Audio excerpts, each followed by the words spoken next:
Bueno, pues muy bien. Buenas tardes a todos. Bienvenidos a una sesión más del Seminario de Lógica, Epistemología y Ética de la Inteligencia Artificial que organizamos aquí en la Universidad Panamericana.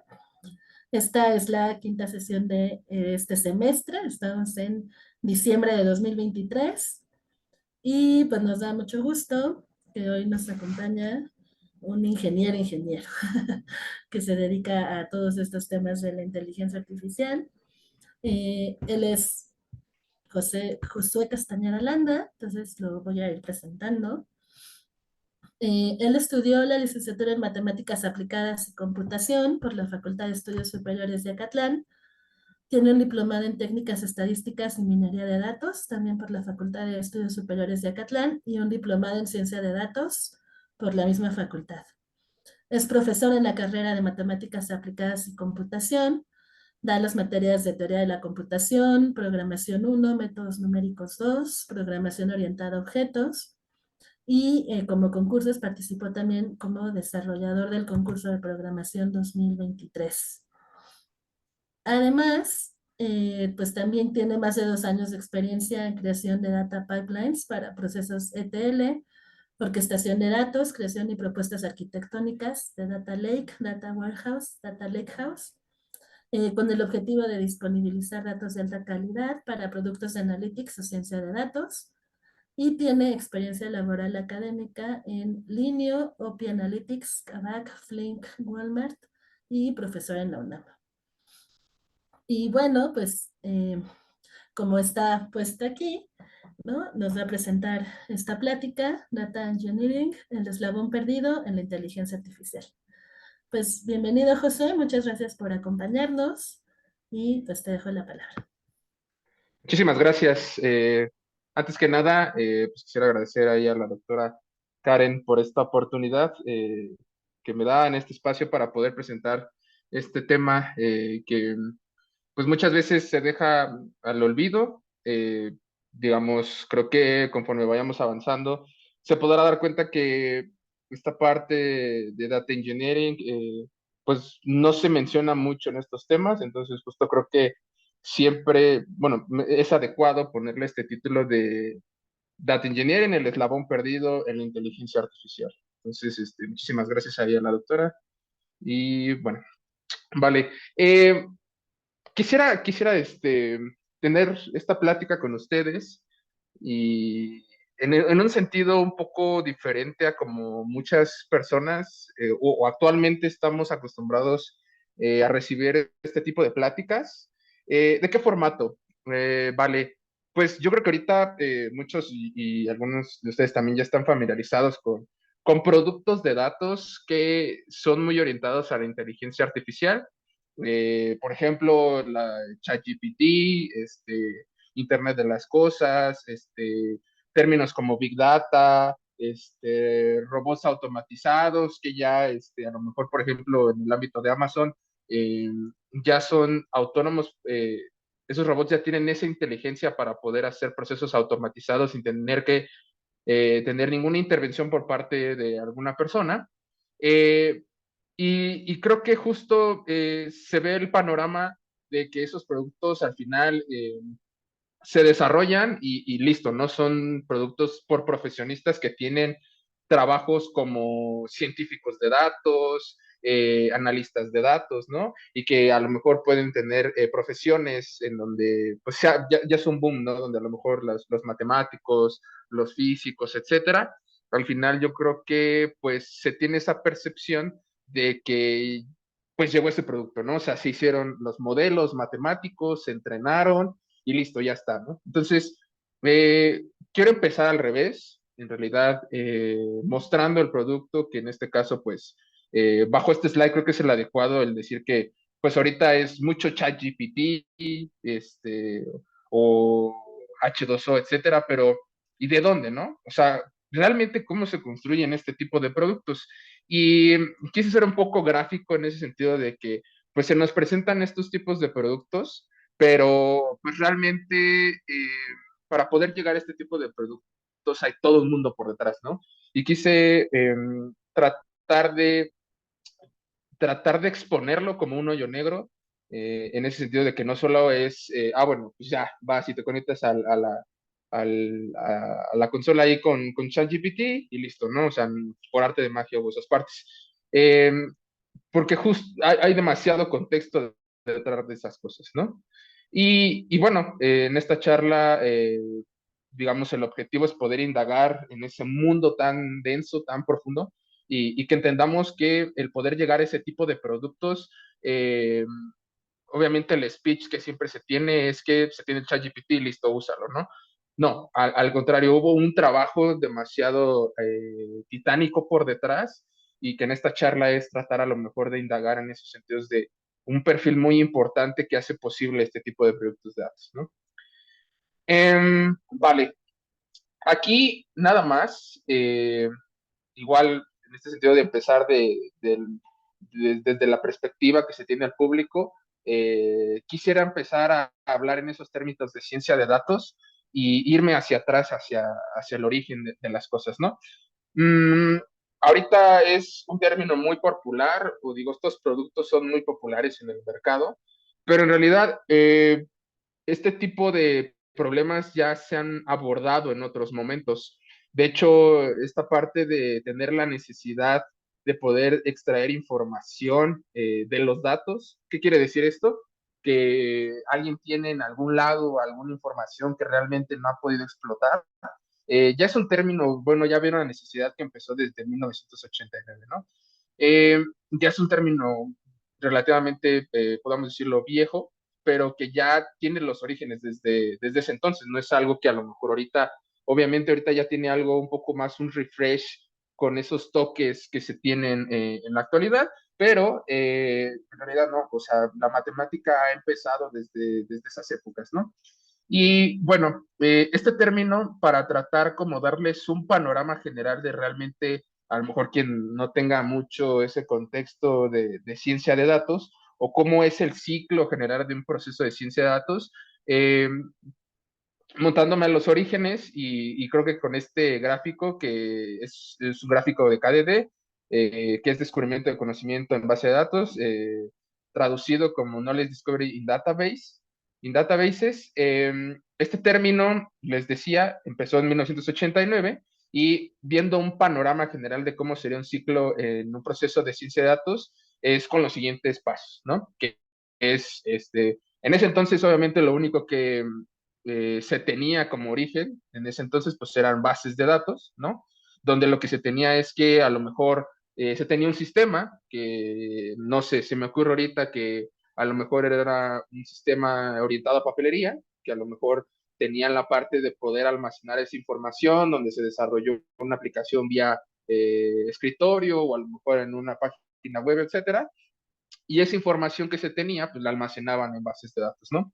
Entonces, al tener esa necesidad de que, bueno, a ver, tenemos esa información ahí, pero en realidad necesitamos encontrar la manera de poder tomar decisiones basado en esa información. ¿Qué quiere decir esto? Que a lo mejor, no sé, qué producto es el que más se vendió, qué producto es el que en un futuro se va a poder vender más, qué producto a lo mejor podemos utilizar un modelo matemático para poder generar recomendaciones y poder venderlo más. Son necesidades que ya se empezaban a plantear desde ese entonces, ¿no? Que ya los matemáticos y en general quien estaba involucrado en estos temas, pues ya viene desde 1989, ¿no?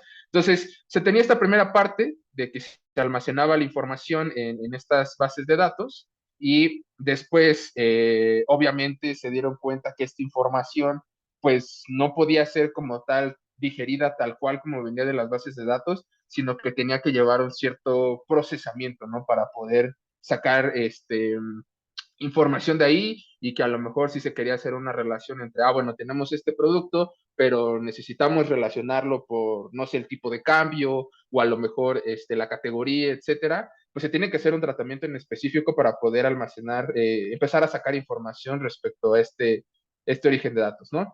Y pues son estas partes, ¿no? De la selección, procesamiento, preprocesamiento, transformación.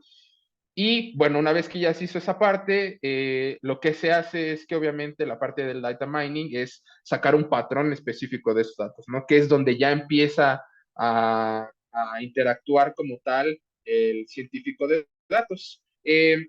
El científico de datos es, bueno, de hecho, bueno, es un término que actualmente ya está muy popular, pero a lo mejor en un momento pudo tener ese concepto de minero de datos, etcétera. Y lo que hacía o el trabajo del minero de datos es justo ya poder sacar un patrón de esos datos, ¿no? Que es lo que les decía, a lo mejor, bueno, ya hice el cruce de esta información con esta información, le di un cierto tratamiento para poderlo tener adecuadamente, para poder hacer un modelo de Machine Learning, donde a lo mejor mi finalidad de extraer información va a ser qué producto se vendió más, un proyecto a lo mejor de Machine Learning, no sé, una regresión logística, una regresión lineal para solucionar cualquier tipo de tema, ¿no? Esta parte del data mining es poder obtener un patrón de esos datos para poder hacer analítica, para poder extraer información que le sirva a la empresa como un insight a futuro y poder tomar mejores decisiones, ¿no? Porque al final, pues en un principio, si esa información se tiene en el origen de datos, si no se le tiene, no se explota esa información, pues no sirve de nada, ¿no? Y bueno, ya después obviamente el proceso que se lleva en este esquema de KDD es que no solo es poder aplicar esta parte técnica que se tiene de manera matemática, de aplicar un modelo de Machine Learning, eh, y que bueno, ahorita también les voy a explicar que ese término de inteligencia artificial, pues obviamente tiene que ver con temas de modelos matemáticos, es justo esta parte, ¿no? Entonces, no solo es aplicar la matemática para poder extraer información de esto, sino que al final de cuentas tiene que servir a toda la empresa para una toma de decisiones, ¿no? Entonces, aquí la parte de interpretación y evaluación es que, bueno, tú ya como dueño de esta información y que ya aplicaste un modelo, ahora necesitas transmitírsela a la gente para que esa gente del área, por ejemplo, de marketing, de operaciones,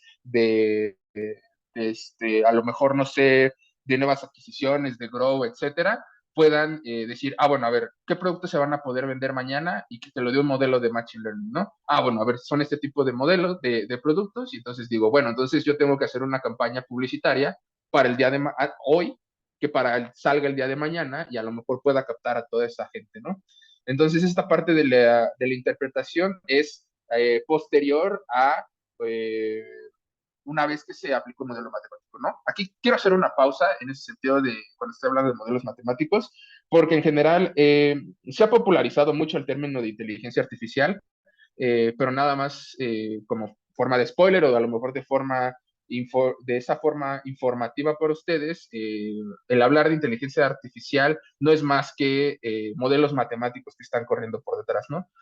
Ciertas arquitecturas respecto a redes neuronales, que si es convolucional, que si es recurrente, que si utilizas TensorFlow, que si utilizas PyTorch, etcétera, ¿no? Entonces, cuando se habla, y digo, a lo mejor para empezar como a darles un poco de inputs en esta parte, es que cuando se habla de inteligencia artificial, pues son modelos matemáticos que consumen, y creo que es importante esto, que pongamos un punto importante o un pin ahí, o un breakpoint, como ustedes quieran llamarlo, que esta información de estos modelos matemáticos se nutren de información que viene de algún lado, ¿no? Digo, ahorita lo quiero dar hacia el aire, pero creo que el decirles a ustedes que estos modelos matemáticos se nutren de orígenes de datos que son de la empresa, es importante acotarlo porque pues ahorita obviamente se cree que a lo mejor el ChatGPT, pues a lo mejor nomás fue un modelo matemático que se desarrolló y listo, ahí a lo mejor pues nada más por arte de magia, a lo mejor digámoslo así, ya está ahí, ¿no? No, al final este modelo de Machine Learning fue entrenado con fuentes de datos, millones y millones y millones y millones de fuentes de datos, y que esas fuentes de datos fueron los que pudieron ayudarle al modelo a entrenarlo y a tener la capacidad de poder darte una respuesta cuando tú en el prompt le das un input, ¿no? Entonces, en este punto, por eso era importante a lo mejor yo mostrarles este panorama, porque este es el panorama, digamos, si lo pudiéramos decir, estándar en un ciclo de ciencia de datos, pero estoy hablando todavía en el términos de ciencia de datos, ¿no? Estoy hablando todavía en términos de ChatGPT y modelos y inteligencia artificial, etcétera, ¿no? O a lo mejor cosas de carros autónomos también, que se ha hablado mucho respecto a los productos de Tesla, o a lo mejor en Facebook cuando salió la parte de Analytics, cuando fue la campaña de Donald Trump, etcétera, ¿no? Pero sigo hablando de lo mismo, o sea, estoy hablando de modelos matemáticos, etcétera, pero creo que se pierde la noción, bueno, casi no se habla de esa parte de orígenes de datos, ¿no? O sea, a ver, bueno, la pregunta es, tantos orígenes, si estos tantos orígenes de datos son los que se consumen para los modelos de Machine Learning, la pregunta, y que justo es lo que quiero yo exponerles a todos ustedes, es quién hace ese trabajo, ¿no? O sea, realmente quién recolecta esta información, quién realmente hace esa limpieza para que pueda entrar de manera adecuada a los modelos y quién realmente automatiza o realmente da la estructura adecuada para poderle dar esos inputs, ¿no? Y justo, pues es el ingeniero de datos, ¿no? El ingeniero de datos, junto con otros roles, como el arquitecto de datos, Cloud Engineer, DevOps, etcétera, son los que hacen ese trabajo. Pero en específico es el ingeniero de datos, ¿no? Por eso es que el título de esta charla es Data Engineering, el eslabón perdido de la inteligencia artificial, ¿no? Porque muchas veces se habla del producto, pero no se habla del trabajo que va por detrás del producto, ¿no?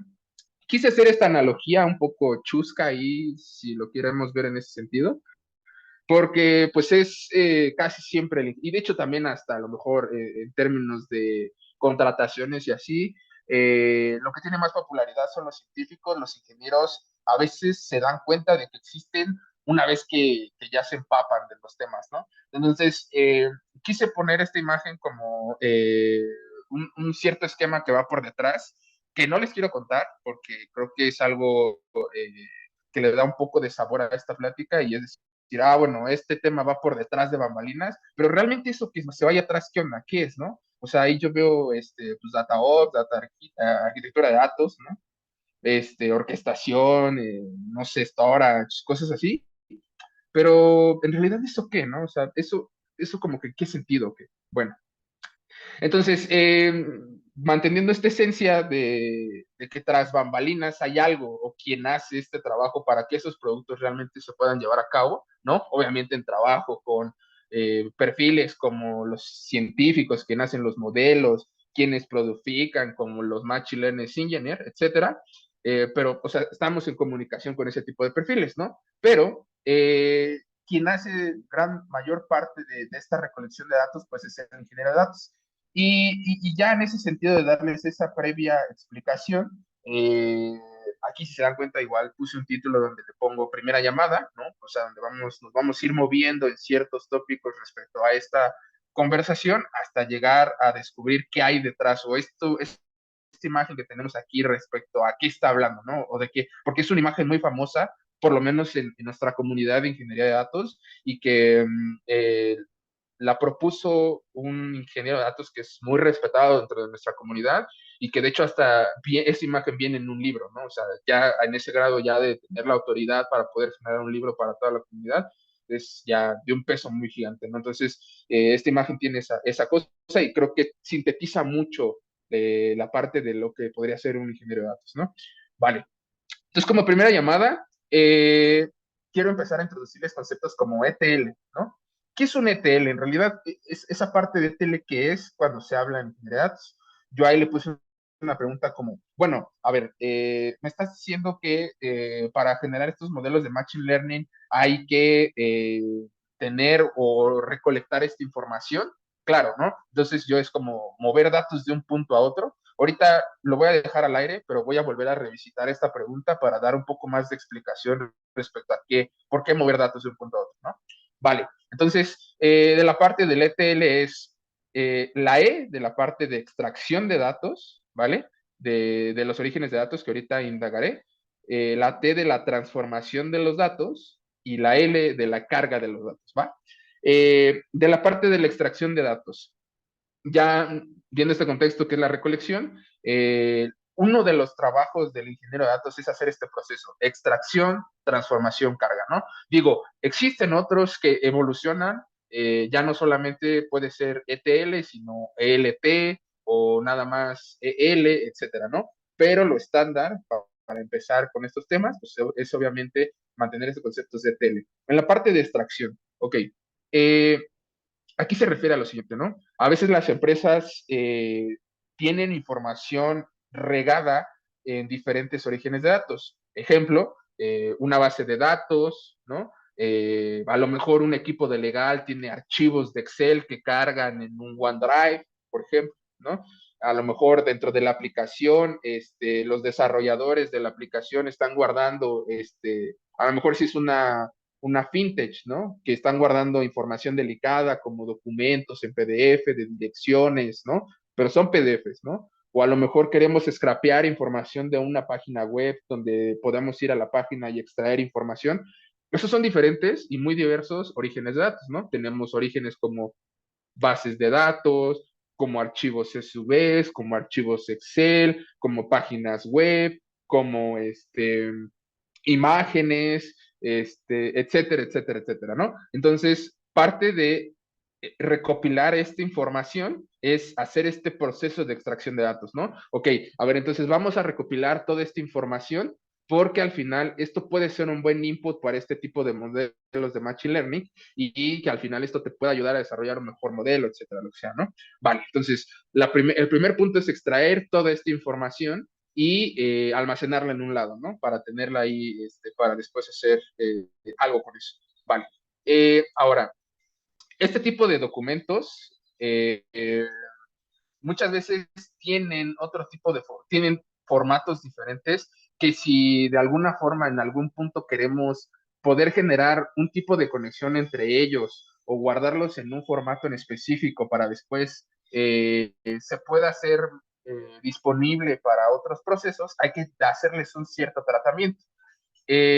Cuando hablo de este cierto tratamiento de la información es cuando ya hablo de las transformaciones, ¿no? Es decir, a lo mejor el archivo Excel que me pasaron, una columna tiene un formato donde a lo mejor viene con caracteres que no son los adecuados, ¿no? A lo mejor ahí tiene arrobas, tiene guiones, y es cuando algo que no debería de ser, ¿no?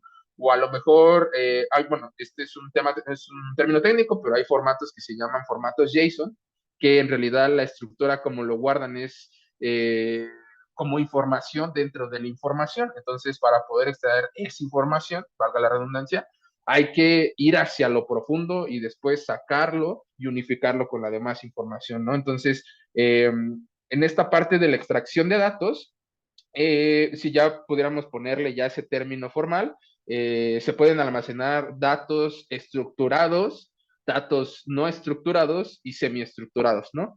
Eh, Cuando son datos estructurados, pues estoy hablando de archivos Excel, bases de datos, ¿no? Que ya tienen una estructura definida así. Bueno, para no ser tan técnico, es como si ustedes abrieran una tabla de Excel y pues bueno, ahí tienen todo ordenadito de forma rectangular y ahí en cada columna tienen información, ¿no? Pero, por ejemplo, cuando se almacenan archivos JSON, ¿no? O canciones o cosas así, ya no tienen un formato estructurado porque pues ya a lo mejor en los JSON ya están cosas atrás de otras y en realidad pues ya no tienen ese formato estructurado y hay que extraerlos para poderlos almacenar, ¿no? Y esos son los semiestructurados y los no estructurados, pues ya son videos, imágenes, etcétera, ¿no? Donde ahí totalmente ni siquiera hay una estructura y cada quien puede subir a lo mejor ahorita una foto de una nube y al rato alguien puede subir una foto del mar, etcétera, ¿no? Entonces no tienen esa estructura y además, pues la información se guarda a nivel de bytes, ¿no? Entonces, la chamba empieza aquí para el ingeniero, que es, ok, tienes estos orígenes de datos, ahora pues tú sabes cómo lidiarte con eso y extraerlos a manera de que puedas unificarlos en un lugar para después hacer cosas, ¿no? Pero necesitas hacer un tratamiento después, ¿no? Una vez que ya lo almacenaste, pues límpialo, ¿no? Por ejemplo, eso que están cosas atrás de cosas o cosas adentro de cosas, pues sácalas para que si yo tengo cosas estructuradas como un Excel y allá tienes cosas que están una cosa detrás de la otra, lo puedas poner en un formato que me permita relacionarlo con otra información o que si traen cosas sucias como arrobas o como símbolos que realmente no deberían de ir en ese tipo de columnas, pues lo puedas limpiar y lo dejes bonito, ¿no? O a lo mejor tipos de datos, o a lo mejor necesitas hacer, les decía, este cruce de información, o a veces hay información que ni siquiera, a lo mejor viene información con registros vacíos, o a lo mejor si en una columna tú estás esperando un valor numérico, pero al final tienes un correo electrónico, es como de esa columna hay que limpiarla y hacerle un tratamiento, ¿no? Entonces, cuando hablo de esta parte de la transformación, estoy indicándome en eso, de que esa información ya la deje yo limpiecita, ¿no? Es como cuando a lo mejor tienes sal, vas a hacer algo de comer, pero en realidad, pues bueno, toda la comida te viene, a lo mejor el jitomate te viene así, la zanahoria así, y etcétera, ¿no? O sea, viene todo sucio, y para poder hacer una sopa, pues obviamente tienes que quitarle las cosas que están sucias a esas zanahorias, a los chayotes o cosas así, donde pues ya lo vas tú, lo lavas, lo desinfectas, lo vas cortando en cierta dimensión, y ya lo vas mezclando con el otro, ¿no? Entonces te llega sucio y tú lo transformas. Y por último, la parte de la carga. Esta parte de la carga, ¿en qué sentido? Que, bueno, eh, tú puedas, ahora creo que me puedo un poco ayudar de lo que puse ahí, que es mover datos de un punto a otro, ¿no? Entonces, estábamos hablando que existían diferentes fuentes de datos. Bueno, tú puedas agarrar toda esa información y poderla almacenar en un lugar unificado, ¿no? Y en ese lugar unificado ya sea mucho más accesible para cualquier tipo de público, porque al final de cuentas pasa muchísimo que esa información que tú vas recolectando está regada por todos lados, ¿no? A lo mejor esta información lo tiene legal, esta información acá lo tiene marketing, esta información la tiene grow, esta información la tiene operaciones y está regada por todos lados, ¿no? Es como de, no, a ver, mi chamba es recolectar esa información, limpiarla y poderla unificar en un lugar donde tanto los de grow como los de legal, como los de operaciones puedan entrar y poder sacar información unificada, ¿no? Cuando en momentos anteriores, pues no se podía ligar cosas de legal con cosas a lo mejor de marketing, ¿no? O sea, legal a lo mejor tenía unos SUVs, pero los tenía ahí todos sucios y a lo mejor operaciones necesita cosas de legal para poder hacer cosas respecto a cosas que se necesiten en temas de hacia dónde va la empresa, ¿no? Entonces, era imposible poder conectar la información que tenía operaciones con la información que tenía a lo mejor legal, ¿no? Entonces, nuestra chamba es recolectar esta parte, transformarla y cargarla para que todos puedan disfrutar de esta información y todos puedan tomar mejores decisiones, ¿no? En un lugar unificado. Entonces, la pregunta es, ¿realmente pues, es mover datos de un punto a otro? Muchas veces cuando se tiene a lo mejor, o alguien no tiene contexto del área de ciencia, de ingeniería de datos, o a lo mejor está empezando en un puesto junior, pues sí, creo que de momento el tener ya este término de ETL es realmente lo único que hace, ¿no? Pero en realidad no, o sea, apenas les estoy contando la punta del iceberg, más adelante vamos a ir desmenuzando, bajando un poquillo más a las cosas, pero no solamente es como agarrar, transformar y cargar, ¿no? Eso pues se puede dar como muy a alto nivel, pero en realidad tiene mucho detalle con respecto a las cosas, ¿no? Cada una de las cosas tiene puntos importantes. Entonces, de momento es eso, ¿no? O sea, extracción, transformación y carga como un primer bloque para poderlos introducir a la parte de lo que hace la ingeniería de datos, ¿no? Y listo, es unificarlo en un lugar y bueno, ya las personas ya son mucho más felices y ya no es como de, ay, a ver, ahora cómo le hago para cruzar mi información de Grow con información de marketing, ¿no? Es como de, antes no se podía, ahora ya con eso, pues ya nada, simplemente con algo que se llama SQL, pues los cruzas y listo, ya tienes tu información, generas tu reporte y este, empiezas a hacer lo que tengas que hacer en términos de tu trabajo como Grow, ¿no? Ok, ahora, en ese sentido que les decía de que esto es solamente la punta del iceberg, es decirles que todavía seguimos en esa parte de la recolección, ¿no? O sea, cómo vamos a disponibilizar esos datos a los científicos para que desarrollen estos temas, estos algoritmos de inteligencia artificial, ¿no? Entonces, ahorita voy a centrarme mucho en la parte de load, porque bueno, esa arquitectura, vamos a hablar en términos de arquitecturas, que términos de arquitecturas no es más que la forma en cómo vamos a hacer estos ETLs, ¿no? Y este slide, que es, ¿cuál es la mejor forma de construir un ETL? ¿No? Esa es la pregunta central y creo que manteniendo esta pregunta de cuál es la mejor forma de construir un ETL, es como podemos abordar el tema de las arquitecturas.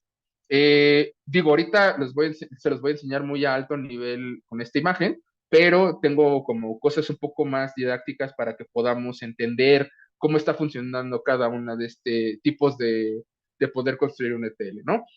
Vale, como les decía, en un principio se tenía esta parte del data warehouse, eh, que el data warehouse, no sé si no sé, a lo mejor alguno pudo ahí tener la oportunidad o vio a sus papás o a un conocido o un amigo, lo que sea, que pues todo era puro base de datos, ¿no? Es decir, que si querías sacar un reporte, pues tenías que ir directamente a la base de datos y todo tenía que vivir en la base de datos, ¿no? Entonces, este término de data warehouse, digo, ahorita lo voy a explicar un poco más, pero esa fue la primera arquitectura o la primera forma en cómo se tenía que construir una tele, que es lo siguiente.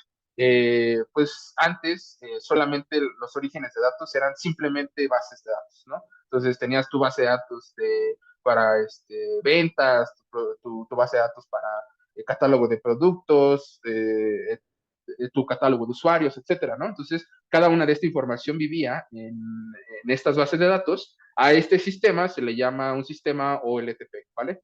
Eh, y lo que se hacía es poder extraer información, que este término de OLTP no es solamente más que eh, términos de transacciones, para no ser tan técnico, ¿no? Que está orientado mucho a mantener que la información tenga cierta integridad, ¿va? Entonces, lo que se hacía es, bueno, a ver, ahora para poder sacar esta información, tú haces un proceso en algo que se llama SQL y lo que haces es, bueno, tú recopilas información de aquí, de aquí, de acá, de tus bases de datos, las cruzas y luego creas otra estructura dentro de la misma base de datos donde te permita generar reportes, ¿no? O cosas de BI, de Business Intelligence. Entonces, eso es lo que se hacía en la primera arquitectura porque eran los comienzos de esta parte de ingeniería de datos, que era, bueno, tienes estos orígenes de datos, crúzalos y dentro del mismo sistema crea, bueno, digo, un data warehouse, entre comillas, ahorita voy a explicar esa parte, pero es crear un data warehouse o una estructura o otra tabla donde ya venga cruzada esta información y ya tenga ciertas limpiezas, que son las transformaciones que les platicaba, que a lo mejor ya tenga el borrado de datos nulos, el filtrado respecto a cierta información que no debe de ir, y listo, y etcétera. Y listo, la preparas en una tabla y esa tabla es la que sirve de consumo para reportes de BI, para hacer cosas de BI o temas de reportes, ¿no? De reporteo, que es lo más común que las áreas de operaciones puedan tomar más de cuando se consulta este tipo de información, ¿no? Ahora, la segunda arquitectura era el data lake, ¿no? Esta parte del data lake evoluciona, o bueno, surge por la necesidad de poder incorporar nuevos orígenes de datos, no solo que fueran bases de datos, como se tenía en la arquitectura pasada, sino que las empresas ya fueron incorporando nuevos orígenes de datos, ¿no? Que a lo mejor traqueaban los eventos que pasaban en su aplicación del celular o que a lo mejor estaban en la página web o, o ya desarrollaron esa página web o a lo mejor ya tienen una API o cosas así. Entonces ya están incorporando no solo lo que vive en las bases de datos, sino otros orígenes de datos, ¿no? Y como les decía, ya involucran otros formatos. De hecho, aquí en la imagen, para representar lo que es un data lake, ya empiezan bueno, o sea, denotan o dan a entender con estos iconos que ya son archivos que les platicaba hace rato, ¿no? De imágenes, videos, música, cosas que obviamente también más vienen de base de datos, archivos, etcétera, ¿no? Entonces, el ideal del Data Lake es que no solo donde vayas aquí, en el Data Warehouse, lo único que almacenabas era una tabla, ¿no? Acá, en este nuevo concepto de Data Lake, lo que quiere es que puedas extraer todo este orígenes de datos de varios formatos y puedas también almacenarlo, pero todo en un mismo lugar. O sea, si vas a almacenar bases de datos, almacenes las bases de datos y pegado a eso también, bueno, o sea, digamos en otro lugar, pero en esa misma categoría, pues pongas también ahí los videos, pongas ahí también las imágenes, pongas ahí también los audios, ¿no? Como en ese sentido de tratar de estandarizar cuál va a ser ese guardado de información, ¿vale? Y que al final, si se dan cuenta, pues ya después puedes llevar esa información a un data warehouse, ya una vez que le hiciste el tratamiento y etcétera, y ya eso ahora sí, igual, pero ya con más enriquecida esta data para que lo puedas llevar a cosas de BI, cosas de reportes, cosas de data science, cosas de machine learning, ¿no? Entonces, la necesidad de poder hacer o bueno, la necesidad de proponer el Data Lake como una nueva arquitectura nace por esa necesidad de poder incorporar más tipos de datos, ¿no? Más orígenes de datos que tienen diferentes tipos de formatos. Y finalmente se dan cuenta que al final no es suficiente, ¿no? O sea, si se dan cuenta, conforme hemos avanzado en el tiempo, pues hemos tenido más necesidades tecnológicas, ¿no? Entonces, muchas veces, pues como todo en el área de tecnología, va teniendo más necesidades y tratar de evolucionar estas tecnologías, ¿no? Y al final se dan cuenta que ni el Data Warehouse ni el Data Lake son ya suficientes. Digo, ¿por qué ya no son suficientes? Porque ya empezamos a caer en el área del IoT, ¿no? Entonces, ya el almacenar la información, a lo mejor en un principio, pues te almacenaba, no sé, unos 10 teras, 100 teras, ¿no? Pero eh, se fueron desarrollando nuevas tecnologías en donde ya podías tú traquear información. Y ejemplo de esto del IoT, un caso sencillo puede ser a lo mejor tu reloj inteligente, tu smartwatch, donde te va midiendo a lo mejor la presión, ¿no? Y se va registrando en tu teléfono. Pero, pues se va registrando todos esos datos a lo largo del día, ¿no? Y ese tipo de productos no solo lo utilizas tú, sino lo utilizan millones de gentes. Entonces, la información ya empieza a ser demasiado grande, pero y demasiado grande, ya hablando en petabytes, ¿no? En petas y petas de información.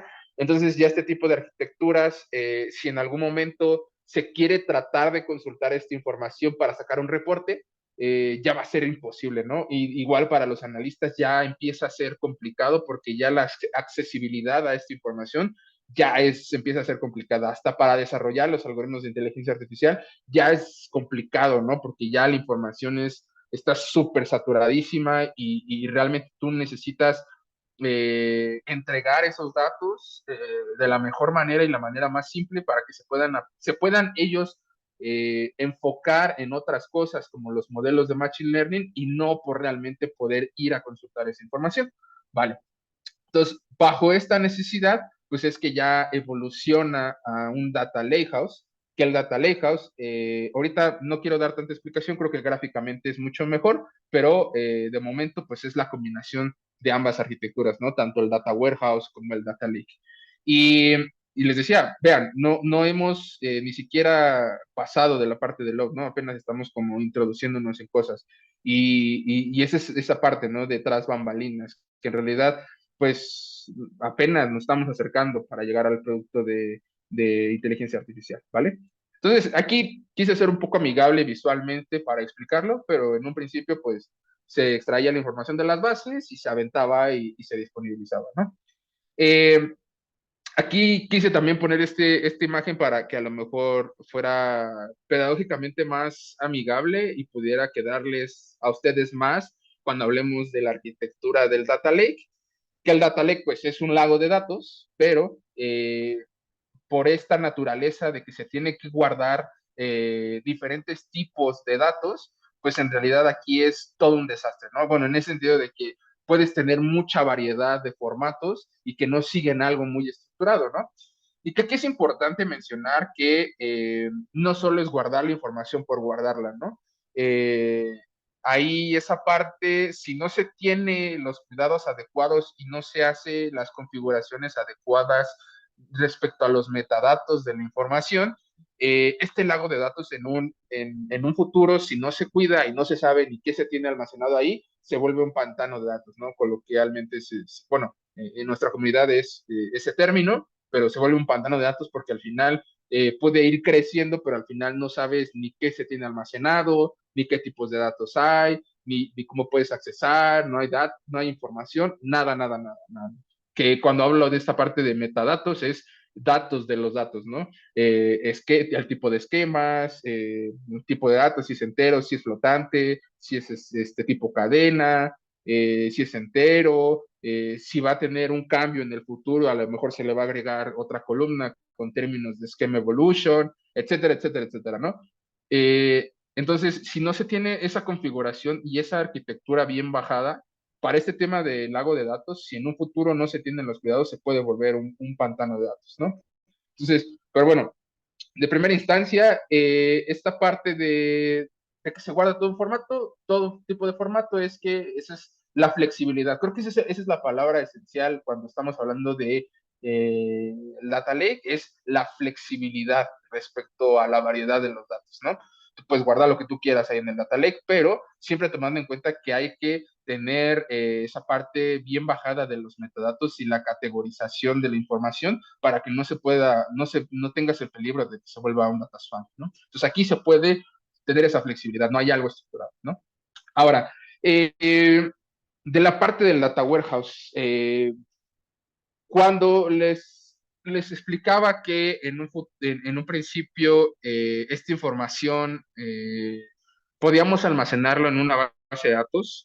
En términos de base de datos, cuando se hable de que se desarrolle una aplicación o cualquier tipo de, cualquier cosa de ese estilo, eh, tiene su tipo de modelación específica para poder guardar esa información, pero de nuestro lado no podemos guardar esa información en ese formato como lo guardan los desarrolladores de aplicaciones, porque la finalidad de, eh, de lo que nosotros tenemos que disponibilizar no es cuidar, es que los datos tengan esa atomicidad, ¿no? Sino más bien que se pueda generar analítica de esa información. Entonces, mantienen una estructura diferente, ¿no? Y que bueno, regresando al tema, cuando hablamos de Data Warehouse, es ya un sistema ya más estructurado, ¿no? Si tú vas a extraer información y la vas a guardar, la tienes que guardar en un formato estructurado, ¿no? Donde tienes columna uno, columna 2, columna 3 y es una tabla en una base de datos, ¿no? Pero ya tienes una definición del esquema, ya tienes una definición de realmente cómo va a tener eso, ¿vale? El diseño no es el mismo a como se tiene en la parte de los desarrollos de las aplicaciones, porque ahí pues lo que mantienen los desarrolladores es la parte de la atomicidad, integridad, bla, bla, bla, ¿no? Acá no, la normalización, etcétera. Acá no, acá lo que nos interesa es que sea fácilmente, que sea rápido en la consulta y que realmente tenga esa flexibilidad para yo poder encontrar las cosas, ¿no? Entonces, aquí lo que se hace son tablas que se llaman fact tables. Bueno, la modelación se llama Star Schema, que es un modelo estrella, que es una modelación dimensional, donde las tablas son totalmente diferentes a cómo se maneja en desarrollo, ¿no? Acá la estructura empieza con una tabla que es la del centro, ¿vale? Que ahorita les diré para qué esta estructura en específico, pero se tiene esta tabla que es la del centro que se llama Fact Table, y alrededor tienes otras tablas que se comunican con la fact table que se llaman dimensions o dimensiones, ¿no? O sea, las dimensions, tu tabla dimensión y tu tabla fact, ¿no? Ahora, ¿por qué esta estructura? Con lo siguiente. Lo que se trata es que acá más bien ya estamos muy enfocados en extraer información de los datos que teníamos ahí. Entonces acá lo que estás buscando es tratar de modelar métricas, ¿no? Por ejemplo, números bueno, aquí, basémonos en este ejemplo, ¿no? Por ejemplo, aquí tienen ciertas columnas donde te dice, bueno, tienes un producto, tienes el tiempo, tienes el promotion, el customer ID, ¿no? Entonces, esta es una tabla que está midiendo métricas a lo mejor venta de un producto, ¿no? Entonces, pero ¿qué en específico de ese producto? Bueno, pues lo vas detallando con respecto a las tablas que van teniendo relación con esto. ¿Qué es? Que es que, por ejemplo, el producto, pues tiene su nombre, tiene su precio, etcétera, pero también tienes información respecto al tiempo, ¿no? Cuándo se compró, cuándo se entregó, qué mes, qué año, etcétera, ¿no?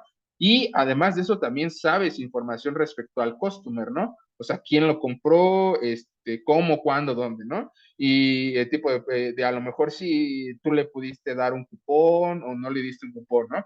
Entonces, esto te da una percepción de alguna forma 360 y tú en tu tabla FAQ lo que estás haciendo es un guardado de esa información para conocer a lo mejor, tú puedes sacar tipos de métricas como número de conteos del producto, con quién, en qué momento lo compró, quién lo compró, con qué cupón, ¿no?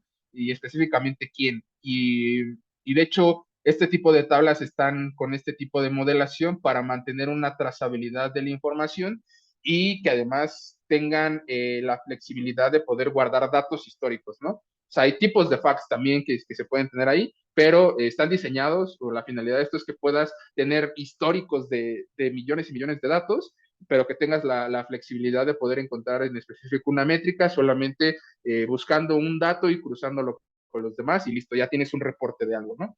Eh, hay tipos de fax para que vean que realmente no, o sea, involucran muchas cosas, ¿no? Pero en esta parte de fax, pues hay fax que son de ventana, que son por snapshot, que son históricas, etcétera. Y hay mucha teoría detrás de este tipo de modelamiento, ¿no? También hasta en las dimensiones no es como que solamente modeles esta tabla y listo, se acabó. No, hay tipos de dimensiones donde pues hay tipo uno tipo 2 tipo 3 perdón, donde son etiquetas como dimensiones lentamente cambiantes, donde a lo mejor en este punto el producto cambió, ahorita a lo mejor tiene esta descripción del producto. Imaginemos, pongamos un ejemplo. Primero, quiero poner hacia dónde llevo esto y luego ya les enseño cómo esto lo soluciona, ¿no? Ejemplo, a lo mejor un científico de datos quiere hacer un modelo de Machine Learning para una empresa de e-commerce tipo Amazon, tipo Walmart, tipo Linio, ¿no? Por ejemplo.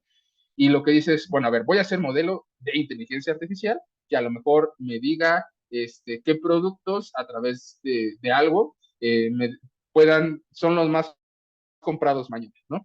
Entonces, el científico es como de, a ver, y entonces, ¿a qué cosa puedo yo recurrir para construir esta información? Ah, bueno, pues un ingeniero te construye este tipo de estructuras y te dice, va, si quieres cosas acerca del producto, ve, conéctate a esta tabla y de ahí puedes hacer un cruce con el producto, en qué tiempo, qué customer y qué tipo de cupón o promoción estuvo, y ya con eso generas tú tus variables, cruzas, te llevas esas variables y ya, te vas tranquilamente a hacer tu modelo para e-commerce, ¿no?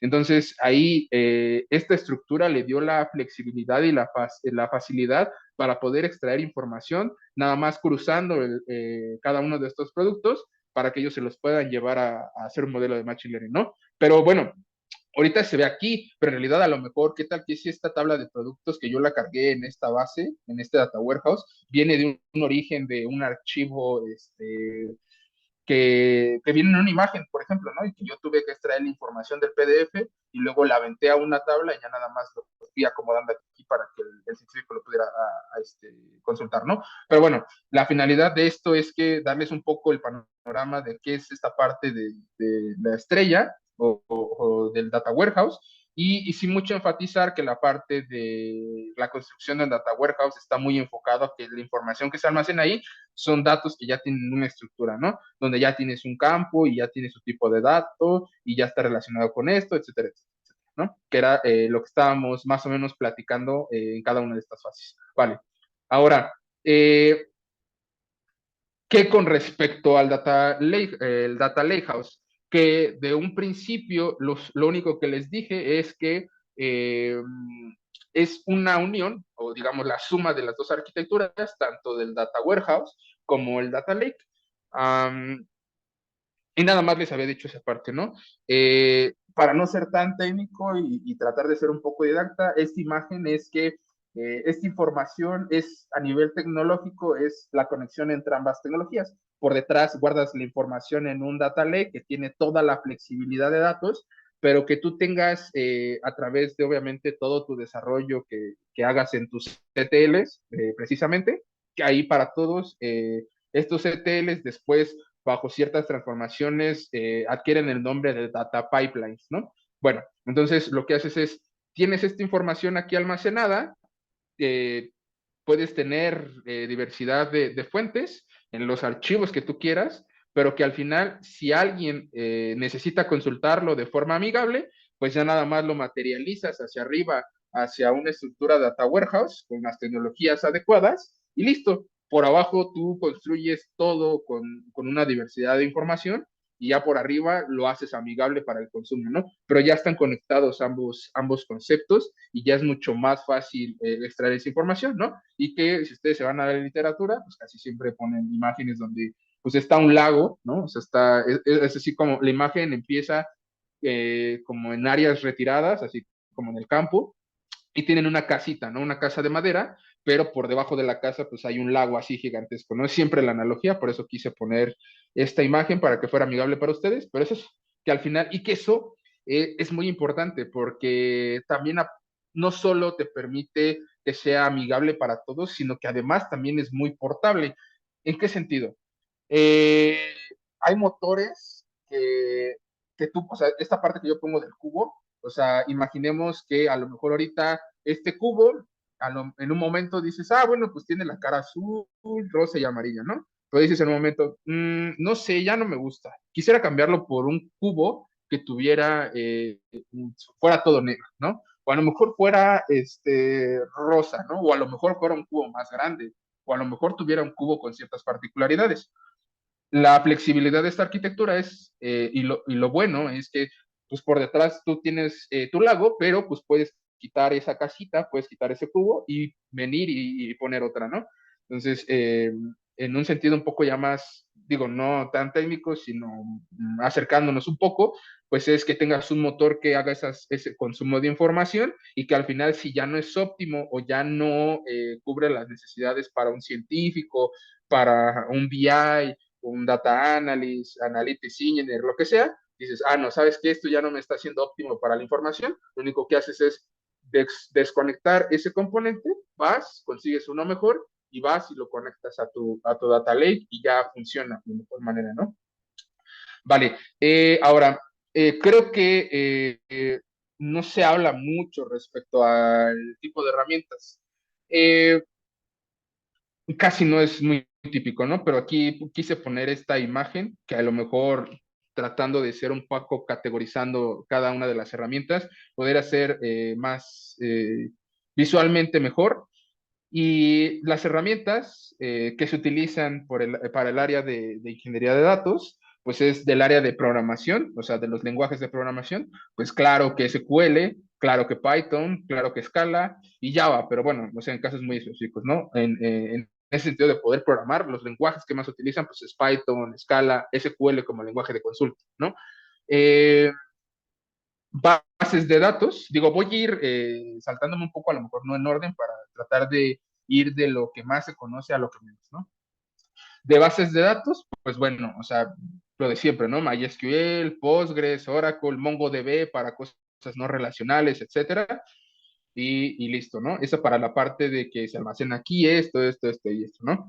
Eh, para la parte de Data Warehouse, que es lo que ya estábamos hablando hace ratito, que no quería hacer spoiler, cuando yo les decía que pueden sacar ese producto y conectar otro, hablaban de este tipo de cosas como Amazon Redshift, Snowflake, BigQuery, ¿no? Entonces, si a lo mejor en un inicio conectaste Snowflake, pero al final está siendo caro, no está siendo óptimo, no está escalando, etcétera, etcétera, etcétera, pues dices, no, ¿sabes qué? Desconectas Snowflake y traes Amazon Redshift, ¿no? Que se conecta a tu data lake y dices, ah, no, o bueno, por ejemplo, BigQuery te permite hacer modelos de inteligencia artificial, bueno, Machine Learning, y dices, ah, pues me gusta más BigQuery porque a lo mejor tiene un motor para hacer modelos de Machine Learning. Y dices, ah, ok, va, cumple la necesidad y listo, ¿no? Respecto a las herramientas, cuando yo les hablaba de que en este campo y que más adelante también traigo un slide para poder ejemplificar esa parte, es cuando ya hay mares y mares de información, necesitas ya componentes tecnológicos que puedan hacer uso de ese concepto de cómputo distribuido. Y estas herramientas son eh, las que aquí tengo del área de Big Data, que es Hadoop, Hive, Spark, Flink, Apache Store, ¿no? Que te permiten almacenar información y también procesarla, ¿no? Que cuando, si recuerdan, en esta parte de las transformaciones de los datos, cuando ya se tiene mares de información y quieres a lo mejor transformar esa información, ya no es a veces tan escalable si se quiere hacer desde tu computadora, ¿no? Necesitas ya un poder de cómputo más grande y con herramientas que puedan paralelizar esta información para poder hacer esos cómputos tan enormes, ¿no? Y que dando un poco contexto de eso, me gustaría pasar a la parte de las nubes, ¿no?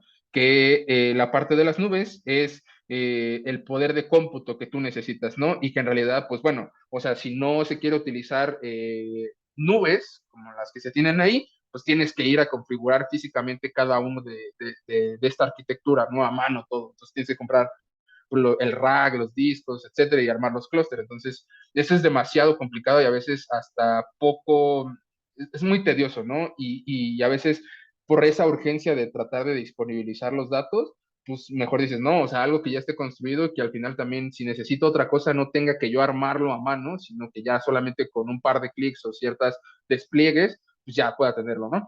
Y esto es lo que subsana las nubes.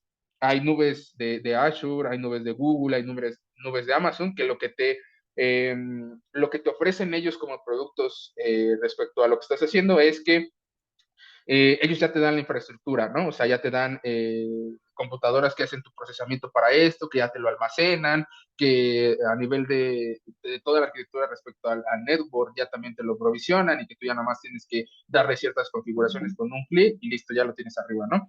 Entonces, eso es lo mejor, lo más escalable cuando ya tienes la urgencia de disponibilizar datos, ¿no? Y que además, obviamente, pues pues quien se preocupa realmente cuando ya no se tenga potencia, pues son estas nubes, porque si al final dices, no, yo necesito 13 millones de computadoras, ¿no? Ahorita estoy exagerando, es como de, pues físicamente tendría que configurarlas. Y más bien acá, realmente el que se tendría que preocupar por eso no soy yo, o bueno, no es el equipo de infraestructura, sino más bien ya que tenga que preocuparse el producto como Amazon, Azure, etcétera, ¿no? Y por último, otra cosa que creo que es importante cuando estamos hablando de recopilar toda esta información es que esta información pues no tenga que ser manual, ¿no? O sea, no tenga que yo a lo mejor, bueno, voy por el archivo Excel a mano y a mano lo subo a un lado, ¿no? O tengo que ir al Drive, ir al Drive y descargar los objetos y luego ya jalarlos a otro lado. No, no, no. Eso tiene que ser de una forma automatizada, en el cual ya automáticamente vaya descargue la información, la cargue y yo ya no tenga que hacer absolutamente nada, ¿no? Y que las partes de las transformaciones igual sean automáticas y yo no tenga que ir a correrlo manualmente.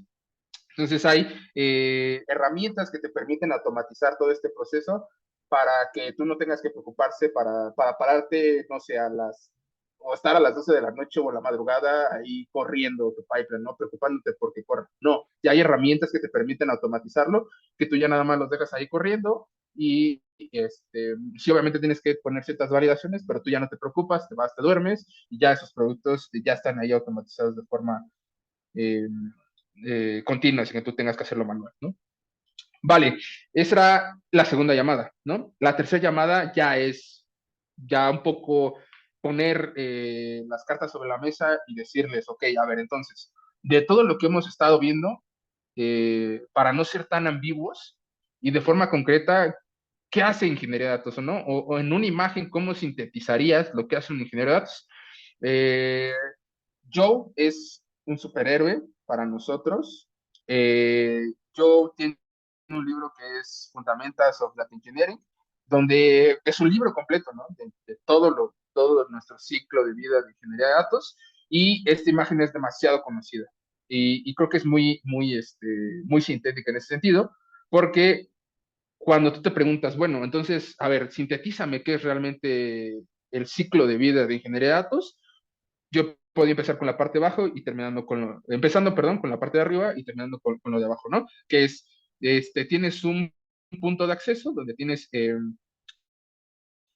información de diferentes fuentes de datos, tienes una ingesta a el lugar donde tú quieras almacenarlo, ¿vale? Lo transformas y lo sirves, ¿no?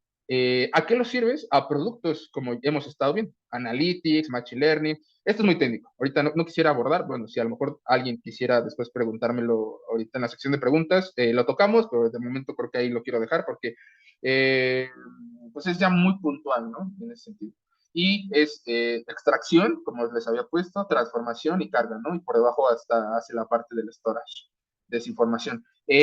Involucra ciertos perfiles que se necesitan para construir estos procesos. Digo, no solamente es como que, bueno, el data engineering surgió y por la necesidad y ya, ¿no? O sea, ya de forma formal, este perfil de ingeniería de datos está construido por skills técnicos como seguridad, data management, data ops, arquitectura de datos, orquestación de datos, y una muy importante que yo siempre recalco, que es software engineering, ¿no? Que es, digamos, algo que a nosotros como ingenieros de datos tomamos como punto central y es nuestro corazón, ¿no? Que nosotros sí que venimos de esa naturaleza de desarrolladores, pero tenemos por arriba una capa de datos, ¿no? Pero es parte de nuestro corazón la parte de ingeniería, de software engineering, ¿vale?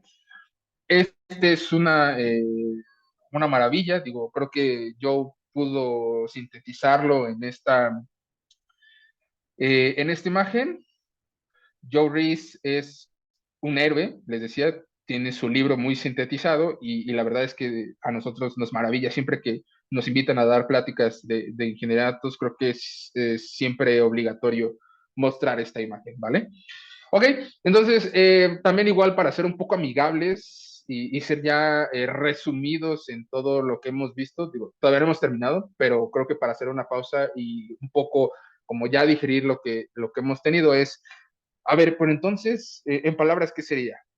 Todo se trata de disponibilizar, todo lo que hemos estado viendo, todo se trata de disponibilizar datos, ¿no? Pero no solo de disponibilizar datos, o bueno, como lo hemos visto, de mover de un punto A a un punto B para disponibilizarlos, ¿no? Es también disponibilizar los datos, pero con una alta calidad, ¿no? No solamente es como de, bueno, a ver, no sé, tengo estos archivos y ya, los almaceno allá y quién sabe qué formatos tengan, y realmente si sean servibles, si realmente puedan servir como inputs a los modelos de Machine Learning, ¿no?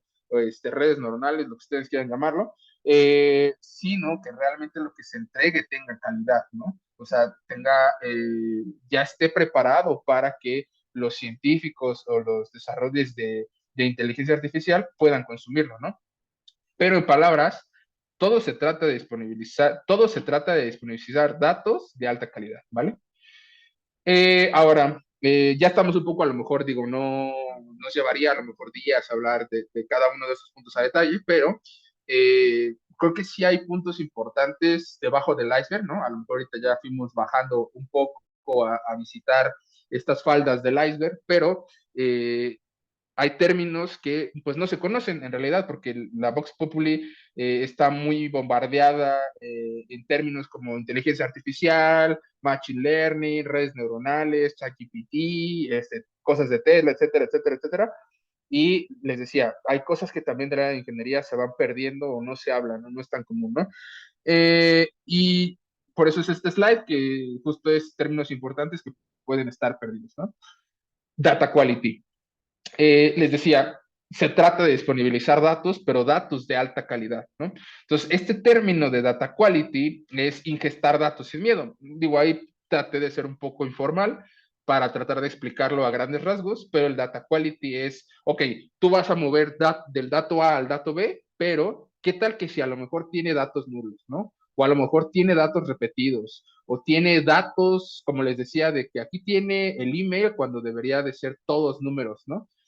Esta parte de data quality es no solo mover de un punto A a un punto B, sino tener una parte intermedia que valide que realmente lo que estés extrayendo de este punto a que lo lleves al otro lado realmente sea un dato correcto, ¿no? Entonces, esta parte de calidad de datos, digo, tiene mucha profundidad también, pero la finalidad es poder mantener que la información que tú lleves realmente funcione, ¿no? Y que realmente sea lo adecuado.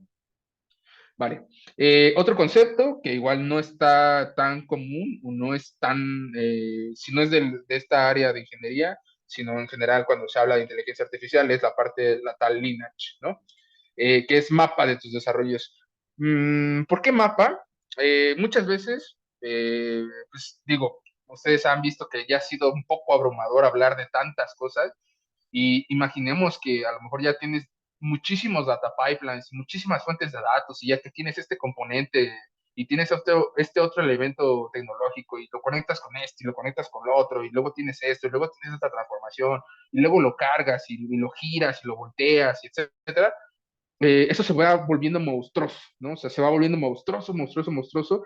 Y si no tenemos como un mapa que realmente nos diga, bueno, a ver, si tengo esto, con qué se conecta, estás perdido, ¿no? O sea, no tienes un mapa para decir, bueno, si esta tabla en algún momento deja de funcionar o esta ingesta para este dato deja de funcionar, ¿de dónde puedo regresarme para tratar de corregirlo?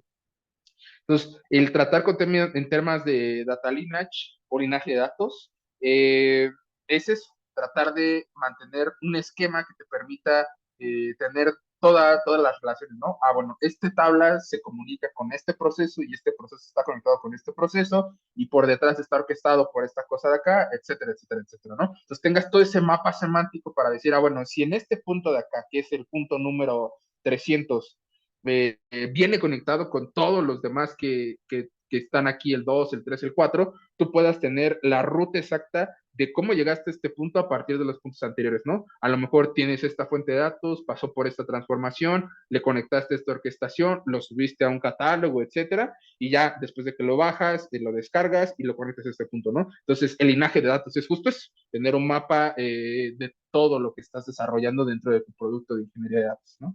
O datos, como quieran llamar.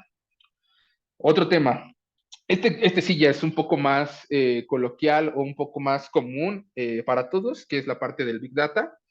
Tiene algo muy característico que siempre se habla, que es las 3 Bs, que es volumen, veracidad y variedad, ¿no? Pero bueno, Big Data, si lo quisiéramos hablar a alto nivel, pues el Big Data estamos hablando de grandes volúmenes de datos, ¿no? O sea, millones y millones de información. Eh, Digo, a veces los científicos no tienen ese background para poder eh, procesar este tipo de cosas que ya se vuelven Big Data. Hay quienes obviamente sí se procuran para poder estudiar esos temas, pero lo más común, o bueno, digamos, o el que tiene ese trabajo, pues son los ingenieros de datos, los arquitectos, etcétera, ¿no? Es como que nuestra chamba, es tal cual nuestra chamba, ¿no? Para que el científico, y va en ese sentido de que el científico pueda preocuparse por los modelos de inteligencia artificial, para que nosotros nos preocupemos por otras cosas para que él pueda hacer cosas diferentes, ¿no? Que ya entreguen valor a la empresa o al cliente final, ¿no? Eh, Les decía, entonces el Big Data, cuando ya son grandes volúmenes de datos, pues ya tú necesitas plantear una cierta arquitectura donde ya tenga este componente, este componente, este componente, y tú puedas procesar todo esa gran volumen de información, ¿no? Una cosa que sí me gustaría aquí compartirles a ustedes es que muchas veces quien realmente apenas está introduciéndose en esto piensa que cuando se habla de Big Data solamente estamos hablando en términos de procesamiento de datos y que en realidad no solo es eso, sino también es el guardado de la información. Hay que tener una arquitectura lo suficientemente adecuada para poder almacenar esta información, ¿no? Entonces no solamente es como de, lo proceso y ya, no, hay que tener una definición del guardado de esa información para que puedan tener esa comunicación armónica en ambas partes, ¿no? Y digo, es un término que a lo mejor puede ser de alguna forma en puntos un poco técnicos, pero que es importante dar a denotar que es chamba del ingeniero, ¿no? O del arquitecto, eh, digamos, tiene la responsabilidad de hacer estas cosas del Big Data, ¿no? Vale, y ya para terminar, digo, ya estamos a pocos slides, les digo, otra cosa, bajando un poco también a las faldas del iceberg, es que el ingeniero de datos, ahorita hay dos términos muy importantes cuando se está hablando en el procesamiento de datos. Muchas veces también se habla de cosas de información en tiempo real, ¿no? Para nosotros hay dos conceptos cuando hablamos de datos. Uno es a nivel de procesamiento por batch, otro a través de streaming process, ¿no?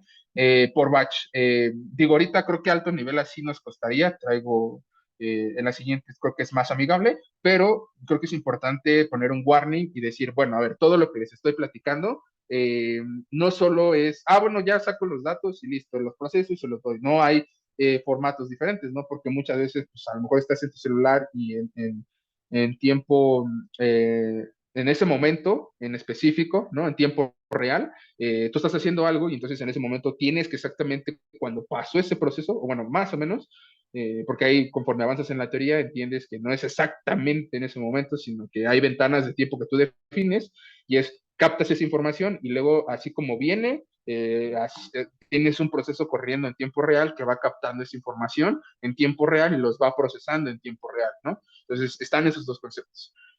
cómo es esa manera, ¿no? O sea, ¿qué es batch y qué es streaming? Eh, Creo que una imagen siempre es mejor para ejemplificar las cosas. Cuando yo les hablaba de que a lo mejor es una base de datos, ¿no? Donde tienes almacenado mucha información, cuando estamos hablando de batch, estoy hablando en ese sentido de batch, sí, de pedazos de información, ¿no? De ese bonche de información. Que digamos, bueno, esta tabla de datos tiene 13 millones, entonces, y si a lo mejor en otro momento son otros 13, vas por partes, ¿no? Entonces, primero estos 13 millones, luego estos 13 millones, luego estos 13 millones, estos 13 millones, estos 13 millones, ¿no? Y eso es para donde estamos hablando de batch, y así lo vas procesando, digo, puedes procesar primero esta parte, y luego tienes esta parte, y luego tienes esta parte, ¿no? Y entonces lo vas procesando por lotes de información. A diferencia del streaming, que el streaming no, o sea, así como va llegando los objetos, los vas guardando en un mensaje que se le llama. eh, Tienes un productor y una parte que consume, entonces los vas guardando así como van llegando, vas haciendo registros, vas guardando la información en qué momento fueron llegando y en otro proceso que nunca se para en esos pipelines, tú en tiempo real estás procesando esa información, ¿no? Entonces, imaginemos, ¿no? Que a lo mejor, no sé, se me ocurre, lo de Netflix, ¿no?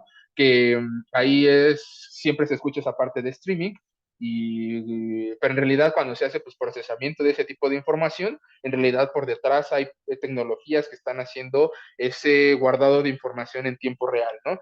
Entonces, cuando hablo de streaming, me estoy enfocando en esos temas de que el otro, pues sí, no importa, tú lo puedes ir haciendo por batch, pero acá sí importa, ¿no? Porque si a lo mejor después un científico de datos desarrolla un modelo de machine learning que tiene que estar corriendo exactamente en ese punto donde va eh, inyectando esa información, pues es un modelo en tiempo real, ¿no? Es un modelo de machine learning en tiempo real y tú necesitas que la información, así como te la va entregando, pues tú la vayas procesando en tu modelo, ¿no? O sea, no puede entrar, como les decía, totalmente sucia al modelo, ¿no? Tiene que llevar un tratamiento para que pueda entrar bien, ¿no? Entonces, tú lo vas procesando en tiempo real y luego ya se lo pasas al modelo de machine learning, ¿no?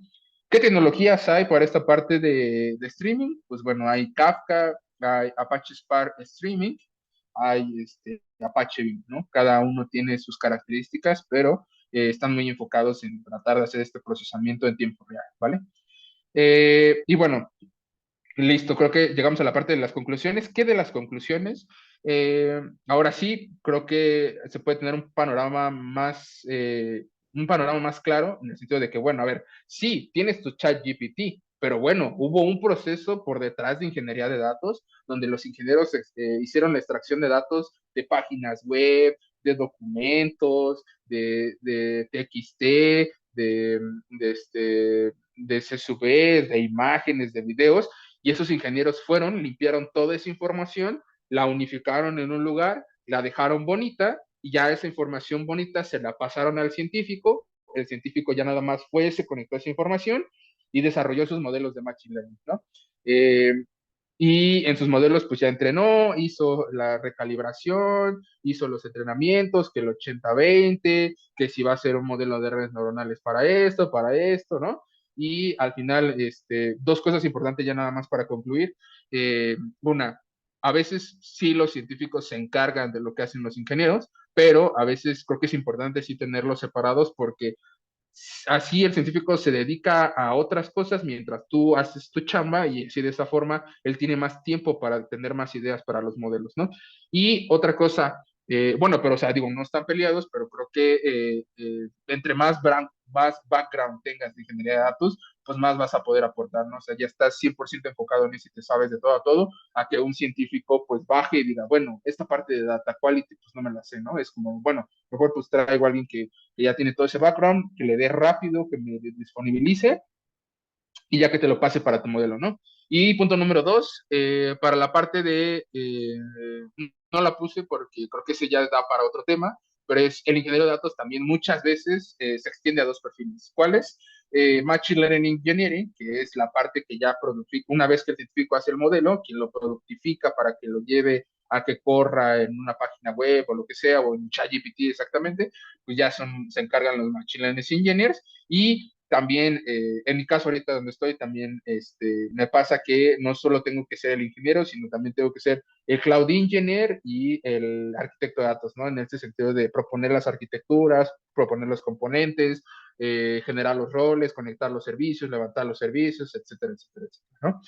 Entonces, nada, espero que eh, con esto, que a lo mejor no fue tan denso de alguna forma, pero a lo mejor les pueda generar una perspectiva diferente en el sentido de que no es como tal de que ya nada más esté el producto, sino que hay todo un trabajo de ingeniería de datos por debajo y que no es solamente, bueno, pues llevo datos de este punto a este punto, sino que ya sí se pudieron dar cuenta y me faltaron muchos más términos, pero puse más, nada más los esenciales, ¿no? Pero si se dan cuenta, pues fue aún así extenso.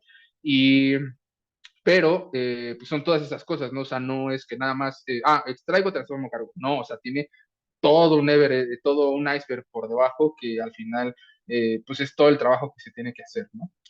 Entonces, pues nada, agradecerles esta oportunidad y realmente, paso el micrófono a la doctora Karen y listo, de mi lado, muchísimas gracias y a lo mejor ahí les puedo dejar mi contacto si en algún momento, digo, tienen alguna duda, me puedan escribir por LinkedIn y listo, o a lo mejor se lo puedo ahí comunicar a la profesora, a la doctora Karen y que lo pueda comunicar con ustedes, ¿no? Y muchas gracias a todos y cedo ahí el micrófono a la profesora Karen. Gracias. Muchas gracias, José.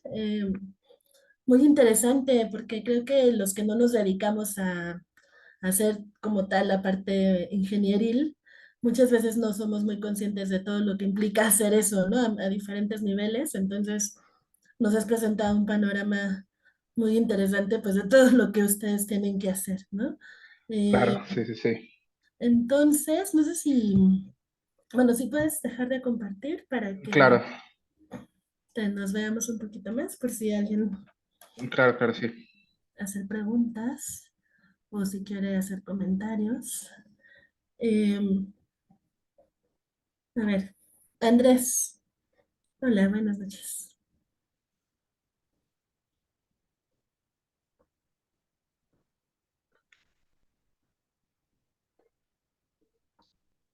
¿Dónde estaba y ahora ya se me fue? Sí, quién sabe qué pasó.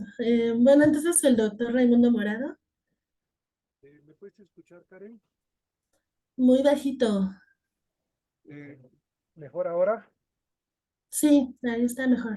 Ah, Josué, eh, no sé si te parezca bien comparar esto con la cocina. Cuando le preguntas a una buena chef qué es lo más importante, te dice encontrar buenos ingredientes, o sea, datos de calidad para lo que voy a procesar. Y nuestra idea de la computación como procesamiento de la información requiere tener buena información. En lógica decimos que razonar bien requiere, para empezar, no es lo único, pero para empezar, hacer una buena inferencia, que sería la parte de procesamiento, pero también tener buenas premisas, que sería la parte de los datos. Si te entiendo, a veces no nos damos cuenta de todo el procesamiento, de todo lo que tenemos que adobar y preparar los datos antes de que los podamos realmente procesar. Hay un preprocesamiento indispensable. Uno lo sabe, en cocina le llamamos el prep.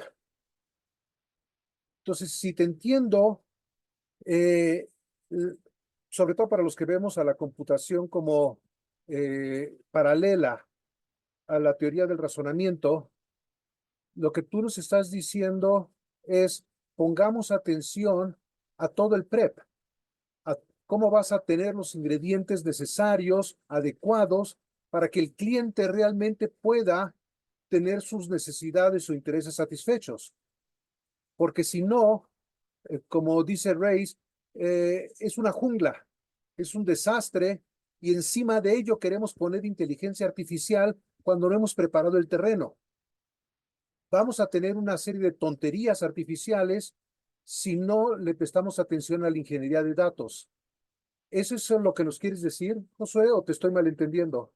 No, sí, claro. De hecho, si ustedes le preguntan a un científico de datos, les va a decir, creo que de esta parte de desarrollar modelos de Machine Learning, un 80% del trabajo es limpieza y el otro es ya desarrollar el modelo.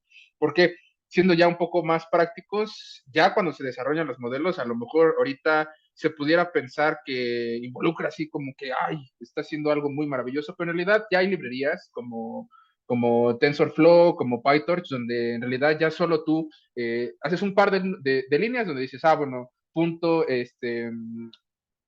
punto tal cosa, punto train, ¿no? Punto train de esta información y luego ya punto predict, ¿no? O sea, dos líneas de código. Y en realidad, pues si tú realmente no le diste la suficiente inputs a tu modelo, que hay un término que se llama data enrichment, que es decir, bueno, a ver, yo te voy a pasar los datos que realmente sean significativos para tu modelo de Machine Learning. Si tú no le pasas los adecuados, pues es obviamente que tu modelo va a ser demasiado pobre, ¿no? Pero pues sí, claro, es que tienes que, como usted lo dice, profesor, tienes que encontrar datos de alta calidad para que tus modelos sean buenos, ¿no? Si se dan cuenta, a lo mejor ahorita hay competencias, ¿no? Ahorita acaba de salir Génesis para Google y a lo mejor ahorita quien es el boom es ChatGPT, pero ChatGPT realmente fue bueno porque encontró la manera de encontrar la forma de cómo tener esos datos de buena calidad y digas, y es como ustedes dicen, ¿no? En una sopa, si tú en tu sopa no la preparaste con el tiempo adecuado, con las cantidades adecuadas, con los componentes adecuados, y si nada más lo hiciste al aventón y te encontraste a lo mejor alimentos que ya estaban echados a perder, pues claro que tu sopa va a salir mal, ¿no? Entonces, es lo mismo acá. En realidad tienes que tener bien preparado y bien diseñado para que los inputs que vayan a tus modelos pues claro que tengan ese tipo de calidad y que realmente tu modelo, si en un momento lo productificas, si tú le metes algo, sea lo más acercado a lo que tú querías, ¿no? Entonces, si tú le das inputs mal, pues claro que el modelo va a entrenar con esos inputs y en términos ya probabilísticos, pues obviamente la muestra que tú le des es la muestra que va a entrenar y que si al final no le das la muestra lo suficientemente significativa para esa parte, pues bueno, si observa otros datos le va a ser complicado y al final tu modelo no va a servir para nada, ¿no?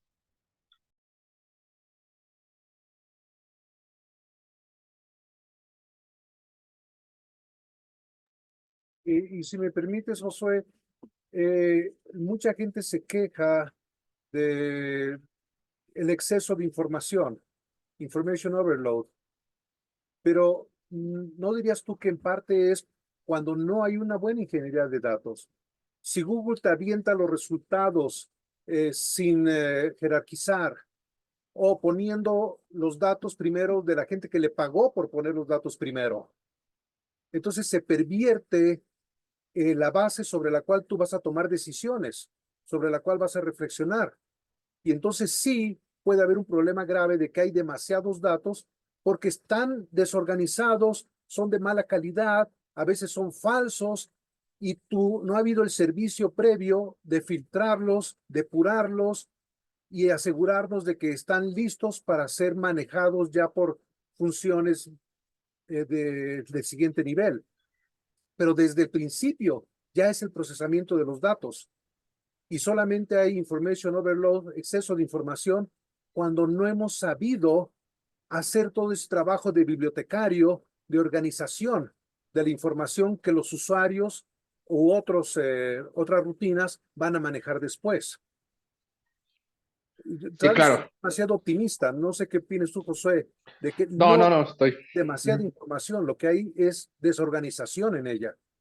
Claro, no, estoy totalmente de acuerdo con eso y que de hecho yo creo que también pienso que este trabajo es para las personas que les gusta esa parte talachuda, ¿no? Porque muchas veces pues requieres de que a lo mejor hasta si estás haciendo cosas de etiquetas para limpiar imágenes, pues tienes que hacerlo ahí muy específico, ¿no? A lupa, ir limpiando las cosas o bueno, a ver aquí tienes que ir sobre lupa diciendo, bueno, esto está mal, esto está bien y tienes que ponerle mucha atención y mucha estructura, ¿no? Porque pues es un trabajo que realmente es como yo a veces jugaba con mis compañeros, pero era como de, O sea, cuando ustedes ya vean que algo ya es muy talachudo para ustedes a nivel de datos, o sea, ya es mi chamba. O sea, cuando ustedes ya vean de que, ay, no, es que tengo que limpiar esto, que tengo que cruzar esto, que tengo que transformarlo con esto, es como de, ya cuando ustedes empiecen a ver eso, porque a veces los científicos quieren tomar ese error, a veces no tienen esa paciencia, ¿no? O no tienen esos skills que nosotros como ingenieros sí tenemos. Y es como de cuando ustedes ya vean eso, pues ya entiendan que realmente ya tienen que mandarme un mensaje y decirme, oye, Josué, esto ya está siendo demasiado tedioso, y ya. Y es algo que yo disfruto, ¿no? Pero es justo eso, se tiene que tener mucha educación y mucha estructura para decir, ah, bueno, a ver, vamos a ver paso a paso, ¿no?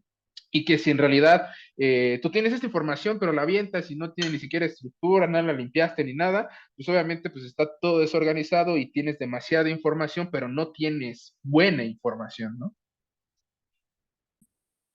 Y si me permites una tercera cosa, cuando yo estaba estudiando ingeniería de datos en la maestría en computación, nos decían, miren, el 90% de la solución al problema es poder plantearlo bien. Lo que a veces no nos decían es que plantearlo bien significaba organizar y preparar los datos. Y entonces los algoritmos resultan ser extremadamente fáciles, porque los ingenieros de datos ya hicieron todo el trabajo pesado, que fue preparar precisamente el planteamiento del problema.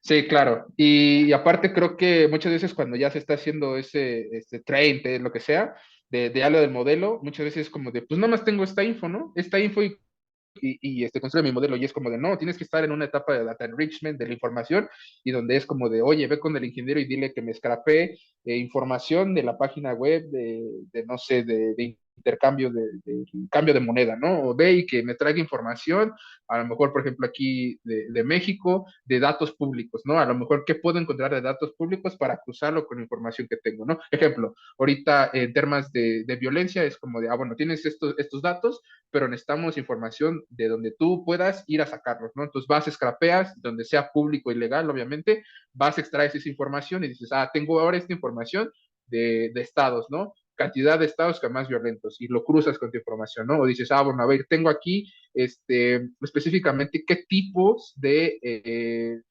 violencias o a lo mejor problemas que se tuvo con ciertas categorizaciones, ¿no? Vas, la scrapeas, la sacas y la cruzas. Entonces, esa parte es no solamente quedarse con la data que se tiene ya, ya con los datos cruzados, sino que también, pues también de los skills que se tiene de ingeniería de datos es poder hacer data enrichment y extraer información de donde tú puedas y te lo ingenies, ¿no? Entonces, es un tema muy importante y creo que muchas veces se da como se da lo siguiente, ¿no? Se da como muy por hecho que cuando vas a hacer un modelo de Machine Learning, ya tienes tu CSV, lo cargas en tu data frame de pandas, lo pasas y lo entrenas en tu scikit-learn y listo, se acabó. No, o sea, tiene que haber un proceso iterativo donde digas, ah, bueno, a ver, sí me da una cierta accuracy de tanto, pero es como, ¿realmente esto es significativo o no? No, o sea, tienes que encontrar más formas en que puedas hacerlo mucho más significativo y que esté muy enfocado a la solución que tú quieres dar del problema.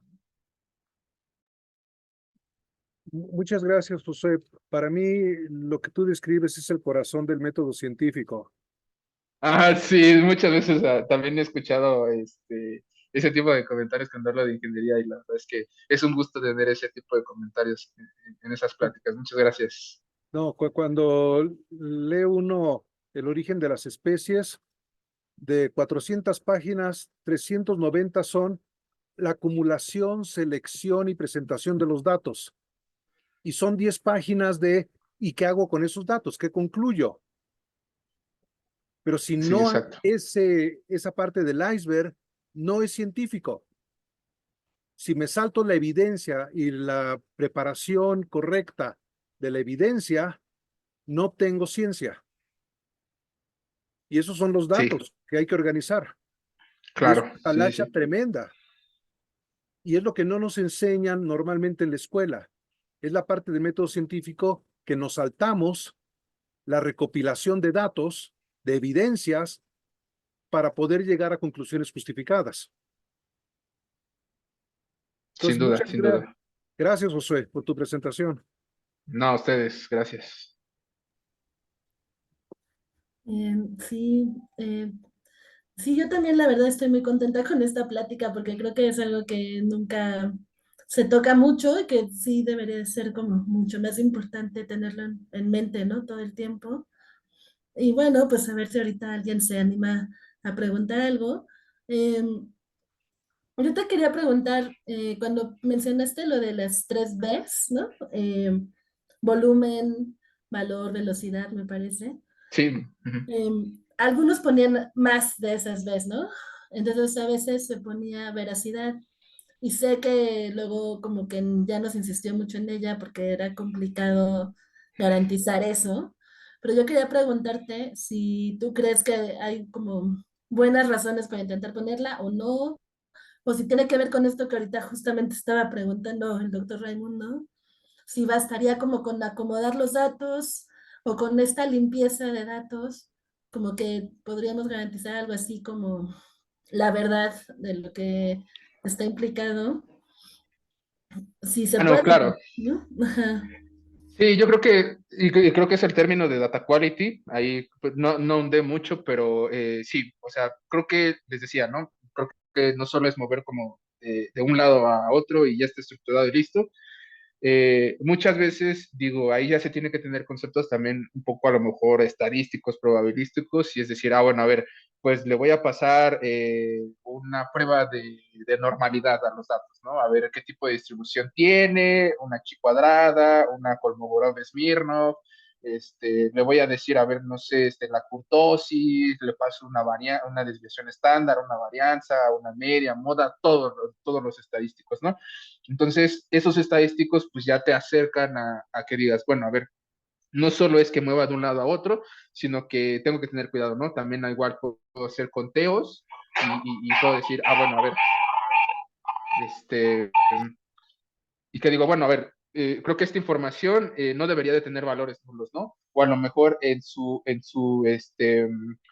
si tiene en las colas, vemos la distribución normal y dices, ah, bueno, a lo mejor esto realmente es un outlier dentro de esta información y dices, ah, bueno, si a lo mejor viene un outlier y esa información después me va a servir para un modelo de machine learning, es como decirle, ponerle una regla y decir, bueno, cuando tengas un outlier no lo dejes pasar, ¿no? Porque puede mover la distribución que tengo. Entonces, el tratar temas de la veracidad tiene que ver más con temas de que muchas veces los ingenieros a veces no se preocupan también por meter este tipo de pruebas para decir cuándo un dato realmente sí lo puedes tomar como bueno o como no. Entonces, creo que sí, cuando ya está mucho más maduro este proceso de ingeniería de datos, siempre es importante que al final tú pongas una capa de validación con esto y que si imaginemos, ¿no? O sea, tienes un mar de datos, pero tú ya le pusiste una capa de validación y dices, bueno, a ver, pero realmente esto sí es lo correcto o no. Y si no es lo correcto, tú pones las reglas y dices, cuando no sea correcto, pues lo desechas, cuando sí sea correcto lo dejas pasar, ¿no? Pero quien te da la pauta de saber cuando algo sí está bien o no está mal, es justo ya con ese proceso de data quality donde tú ya defines herramientas y que existen herramientas, ¿no? O sea, digo, a lo mejor ahorita podría ser muy general, pero no, existen herramientas como Grade Expectations, que a lo mejor ahorita no pueden tener contexto de esa herramienta, pero hay herramientas como Grade Expectations que tiene mucho esa comunicación con las herramientas como PySpark, Redshift, Snowflake, etcétera, y te permite que cuando tú cargas esa información en un data frame, tú pongas unas reglas precargadas y que al final también cuando veas esa data después las actualice, pero tú pongas unas reglas y cuando en el pipeline de datos venga esa información y llega esa regla, te diga, esto no está bien. Entonces, ahí se para el proceso y te manda una alerta y te diga, oye, ¿sabes qué? Esta información está mal, revísala, porque algo está pasando y no es realmente la correcta, ¿no? Entonces, sí hay un método que es justo este tipo de herramientas, pero creo que a veces cuando no se tiene mucho, como ya mucho tiempo dedicándose a esto, pues lo dan mucho por alto, pero sí es importante cuando ya el proyecto de ingeniería de datos ya entra en una etapa de maduración mucho más alta, ¿no?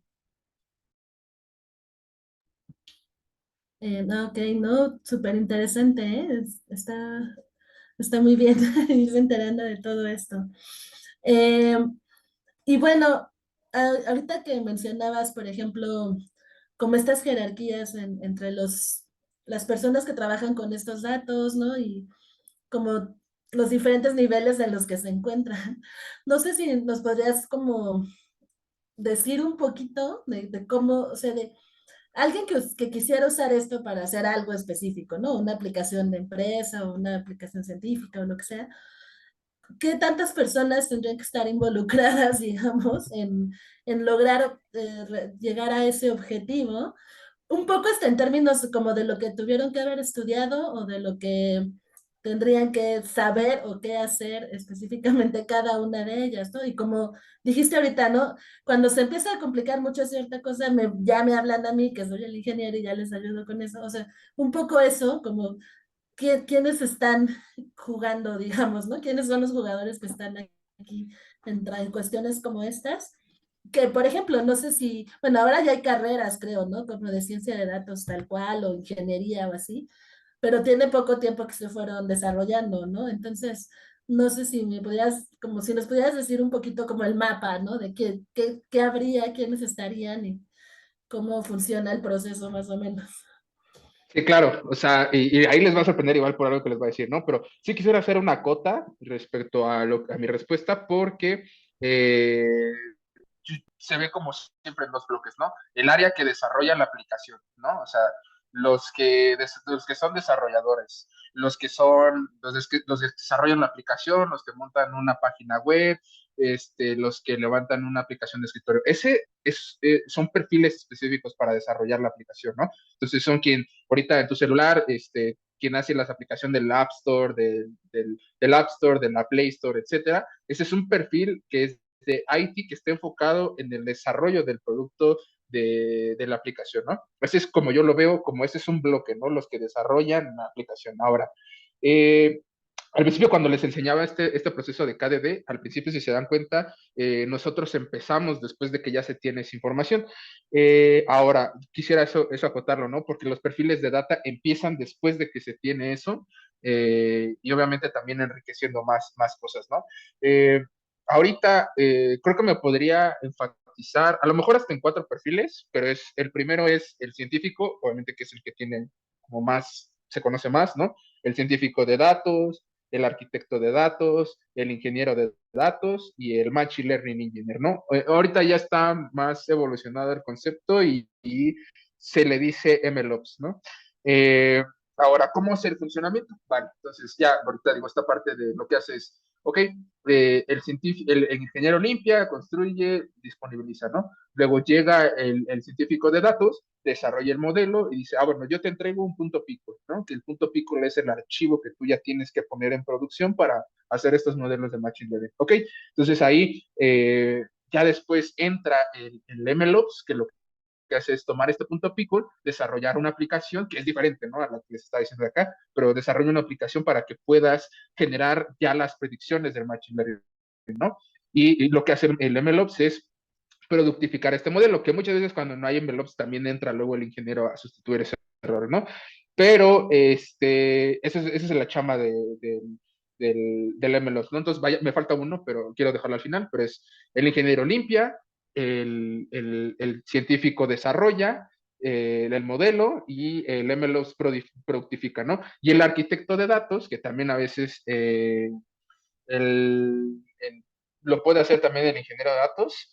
Eh, Creo que, digo, esa parte del arquitecto de datos lo que hace es construir toda la infraestructura donde tú vas a hacer el procesamiento, donde tú vas a hacer el desarrollo del modelo y tú lo vas a verificar, ¿no? Él te dice, bueno, mira, a ver, estos son los componentes con estas conexiones, con este tipo de tecnologías, ¿no? Él te propone, él te levanta y que de alguna forma también va comunicándose con el cloud engineer, ¿no? Entonces, él te levanta toda la infraestructura para que tú puedas utilizar las herramientas. Ahora, vayamos revisitando cada uno de estos perfiles y digamos, pero quiero empezar con algo que les va a sorprender, pero vayamos revisitando cada uno de estos perfiles y que a lo mejor les puedo yo decir, no quisiera decir como algo como de, tiene que ser esto, no, es más bien, a lo mejor puede ser de esta área y creo que la curva de aprendizaje que tengas que pasar para estar en ese perfil va a ser menor, ¿no? Ok. A ver, quiero empezar con esta premisa porque les va a sorprender un poco, pero me he topado, o sea, he tenido compañeros de trabajo que realmente nunca estudiaron nada de computación, ¿eh? O sea, ni nada de matemáticas. De hecho, por ejemplo, estuve ahí un tiempo en línea y tenía un compañero que había estudiado creo que artes escénicas, un rollo así que nada que ver, ¿no? Creo que también igual una vez me topé con una persona que había estudiado derecho. Entonces, estaba en el área de datos, pero nada que ver, o sea, nada que ver con el área de computación y de matemáticas, ¿no? Entonces, quiero ahí nomás decir que hay excepciones como ese tipo y que realmente, pues decir, tienes que estudiar esto exactamente, pues sería un poco erróneo porque existen ese tipo de outliers, ¿no? En realidad.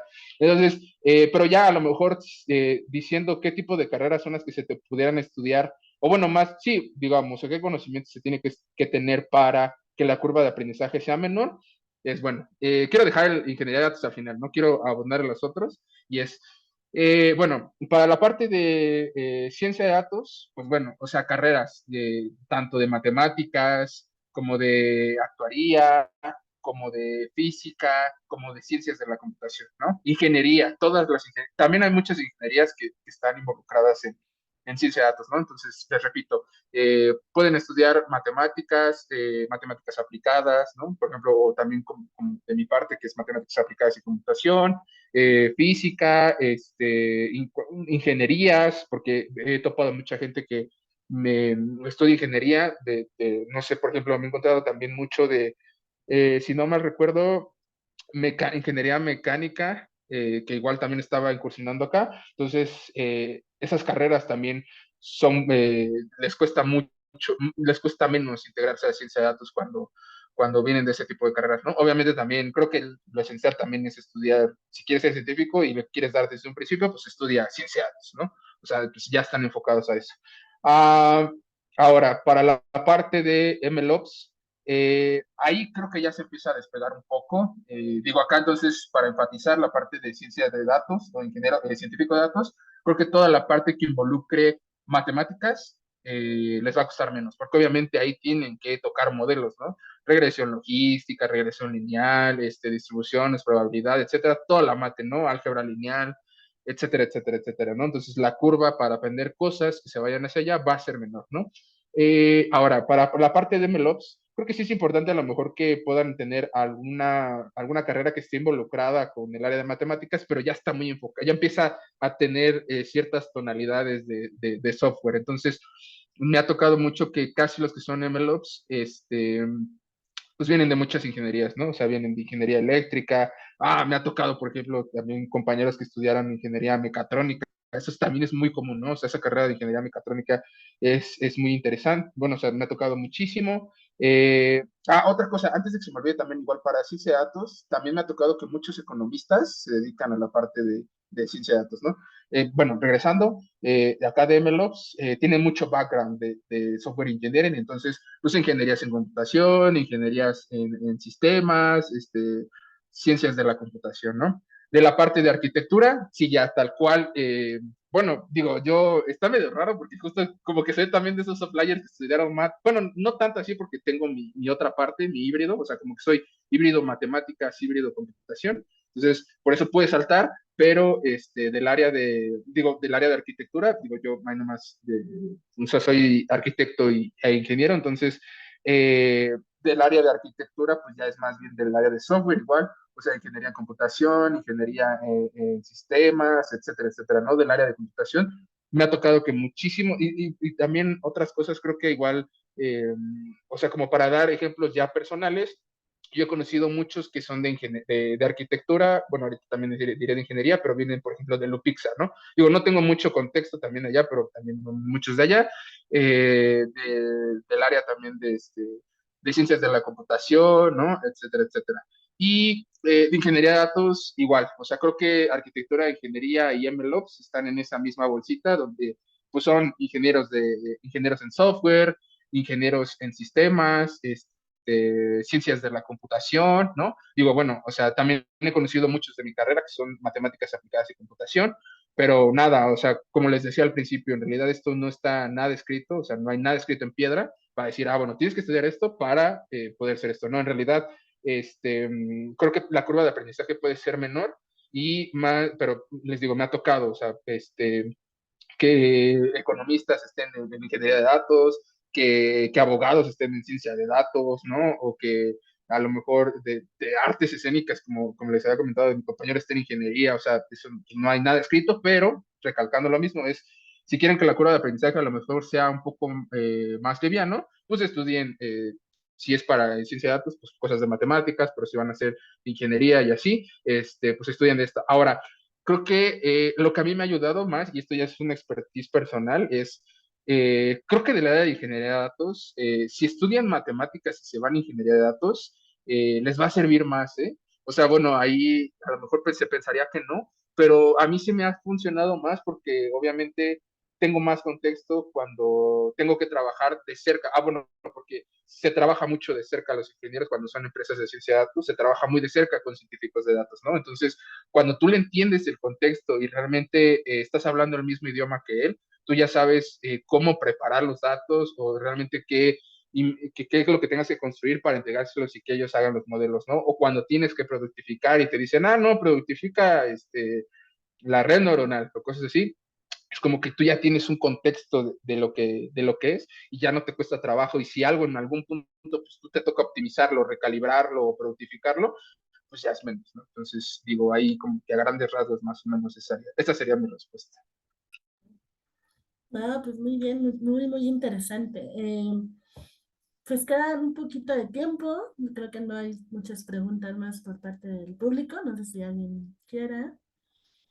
Pero si no, pues a mí me gustaría que me contaras un poquito de tu trabajo ya en la empresa. O sea, no sé si nos puedas contar alguna cosa que hagas o algo que haya sido interesante, que te haya parecido a ti particularmente interesante, relacionando un poco lo que nos has contado con lo que ya se puede hacer afuera, ¿no?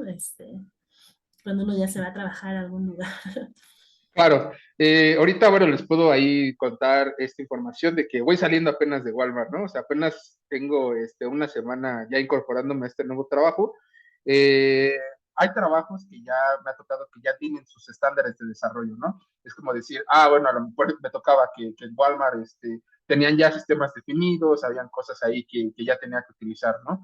Entonces ahí como que en realidad, a mí por lo menos en lo particular, no me genera tanta, pues como que tanta, no me interesa tanto, porque ya tienen definidos y a veces tú no le puedes mover. Regresando al punto de realmente ahorita donde estoy y qué es lo que estoy haciendo, actualmente entré a una fintech que se llama Aura, que justo va a desarrollar o está en ese sentido de poder desarrollar un producto de inteligencia artificial y a mí me toca ser el ingeniero, el arquitecto y el cloud engineer ahorita, ¿no? ¿En qué sentido? De que, bueno, ahorita no hay absolutamente nada, o sea, para hacer ingeniería de datos, no hay ni los repositorios, no hay ni productos levantados en la nube, y hay un par de procesos ahí de ETLs, pero en realidad lo desarrollaron en una tecnología que no era, porque la desarrollaron en algo que se llama Django, y Django es un producto de desarrollo web, y en realidad, pues si vas a hacer ingeniería y después quieres hacer Big Data, pues eso nunca va a ser escalable, ¿no? Entonces, ahorita lo que me toca es empezar a levantar todos los componentes de cero, ¿no? Digo, aquí voy a ser un poco técnico, pero a lo mejor lo quiero hacer para que a lo mejor alguien le pueda generar curiosidad y lo pueda investigar, pero estoy en la consola de Amazon, ahí me toca ser amo y señor, ahí el admin, y voy a levantar componentes como Glue, que es un componente en Amazon, voy a levantar procesos de crawlers, de data catalog, voy a levantar toda la infraestructura que se mantiene en Glue con Spark, ese almacenamiento lo vamos obviamente a hacer la arquitectura en diferentes partes, donde hay una arquitectura de un producto de datos que se llama Databricks, que se llama Medallion Architecture, que es tener justo esta parte que les platiqué de Data Lakes, pero con fases como Bronze Layer, Silver Layer, Golden Layer. Entonces, la arquitectura lo que te dice es, para construir el Data Lake, guardas la información, luego ya por arriba construyes lo que necesitas de consumo, ¿no? Entonces, ahorita lo que estoy haciendo es eso, levantar primero todo desde cero, toda la infraestructura, todos los componentes, conectarlos, ¿no? Porque a veces, pues, necesitas comunicar un servicio como Glue con un servicio con S3, pero necesitas darle roles, necesitas decirle, ah, bueno, si vas a leer desde el S3, necesitas tener este error de escritura y lectura, y y eso es de la parte de la arquitectura, pero en un momento posterior voy a tener que desarrollar los ETLs, ¿no? O sea, extraer la información, transformarla y cargarla. Entonces, actualmente estoy haciendo eso. Son de las cosas que a lo mejor una buena recomendación, a lo mejor para alguien que quiera dedicarse a ingeniería de datos, es que traten de entrar a empresas que son muy flexibles, como las startups, donde les permitan a ustedes poder manipular como tú quieras y poder jugar con eso, porque aprendes muchísimo, ¿no? Estuve también en otra empresa que se llamaba Flink, ahorita la absorbió Webull, o Webull, algo así, no recuerdo bien el nombre, pero la absorbió, pero trabajaba en ese lugar que era una fintech, que era una startup, donde igual yo podía hacer y deshacer, ¿no? Y aprendí muchísimo. Entonces, igual que tomen en cuenta que esos lugares de startups donde te permiten hacer y deshacer, pues nada, o sea, aprendes muchísimo en esos lugares y donde ya tienen, hay lugares donde ya, ya está todo definido como Walmart o cosas así, al final tú entiendes que vas a ir ahí como a acoplarte a los estándares de ahí, ¿no? Ok. No, pues muy interesante, José, ¿eh? Y bueno, pues ya, ¿cómo fue tu paso de estudiar matemáticas a meterte en estos temas? Digo, ya, pues se nota que te gusta mucho, pero no sé tú, pues, ¿cómo lo descubriste tú o algo así? Sí, a ver, creo que aquí es una historia que siempre me gusta contar. A ver, ahí estuvo me extraño porque en realidad toda mi formación académica pues fue para ser científico de datos, ¿no? Pero en realidad, ahí en la carrera de matemáticas hay como un pad donde te puedes especializar como en temas de base de datos, ¿no? Tienes cosas de base de datos distribuidas, tienes administración de base de datos, tienes bases de datos, ¿no? Entonces, al final, siempre me gustaron las bases de datos, o sea, yo creo que siempre digo que si no hubiera sido Data Engineer, hubiera sido DBA. Entonces, siempre me gustaron las bases de datos. Digo, en un momento empecé a enfocarme a apuntarme o a desarrollarme académicamente como científico de datos, pero en un momento me brindaron la oportunidad en línea de ser ingeniero. Y dije, bueno, pues vamos a experimentar y la verdad es que cuando ya vi que realmente, como, que era la ingeniería, porque obviamente no tenía como mucho contexto igual, o sea, tuve una materia que era de minería de datos y no me contaban mucho el contexto de lo que es un ingeniero, porque obviamente estaba enfocado mucho en el data science, entonces no tenía mucho contexto, pero ya cuando fui allá a Linio, ahí va una experiencia bonita que les puedo contar, es que pues, ahí me enseñaron realmente qué hacía un ingeniero, ¿no? Y de hecho, uno de mis jefes venían de Google, entonces me enseñó muchísimas cosas y de ahí me enamoré, ¿no? O sea, me dijo, mira, ingeniería de datos es esto, y venía de Google y tenía mucha experiencia de cosas de allá, entonces al final así fue como mi cambio, ¿no? De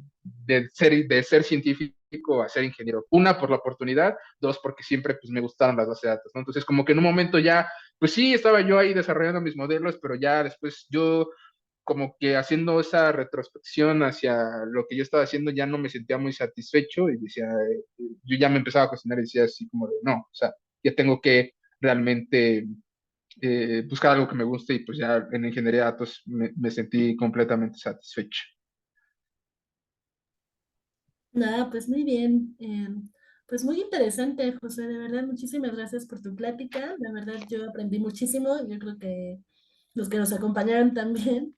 Eh, y pues nos da mucho gusto que nos lo hayas podido dar y que nos transmitas este interés, ¿no? Por la ciencia de datos, por los Claro. datos y la ingeniería de los datos. Eh, y bueno, pues espero que más adelante podamos vernos nuevamente. Muchas gracias. Y bueno, pues a todos los que nos acompañaron en la sesión de hoy también, muchas gracias. Tuvimos un cierre un poco accidentado ahí, los ponentes que estaban programados tuvieron algunos problemas. Lo más seguro es que la última sesión, falta una sesión, sí se pueda dar en enero, entonces vamos a romper un poquito el esquema tradicional, pero en enero tenemos la última sesión y empezamos en febrero el siguiente semestre. Así que bueno, pues por lo pronto sería la última de este año, así que aprovecho para desearles muchas felicidades por el fin de año, pásensela bien, diviértanse. Muchas gracias por la diversidad del público que nos acompañó en este seminario. Hoy mismo nos pusieron muchos, como pudiste ver en el chat, ¿no? De diferentes países nos están acompañando. Espero que haya sido interesante para todos. Y pues muchas gracias y pues nos vemos próximamente. Les seguiré mandando toda la información por correo. ¿Eh? Muchísimas gracias por la oportunidad. No, muchas gracias a ti, José, de verdad. ¿Eh? Ok. Bueno, pues buenas noches a todos y nos vemos próximamente. ¿Eh? Muchas gracias a José y a la profe Karen por la exposición. Gracias, Andrés. Gracias, doctora Karen, y gracias al ponente. De verdad, fue excelente la presentación del día de hoy. Muchísimas gracias, lo agradezco. No, Gracias pues a ustedes por esta buena labor. Los felicito. Que tengan excelente cierre de año y felices fiestas. muchas gracias, Xochitl. Igual a ustedes. Eh, Buenas noches. anímense ahora ya sus últimos comentarios de este año.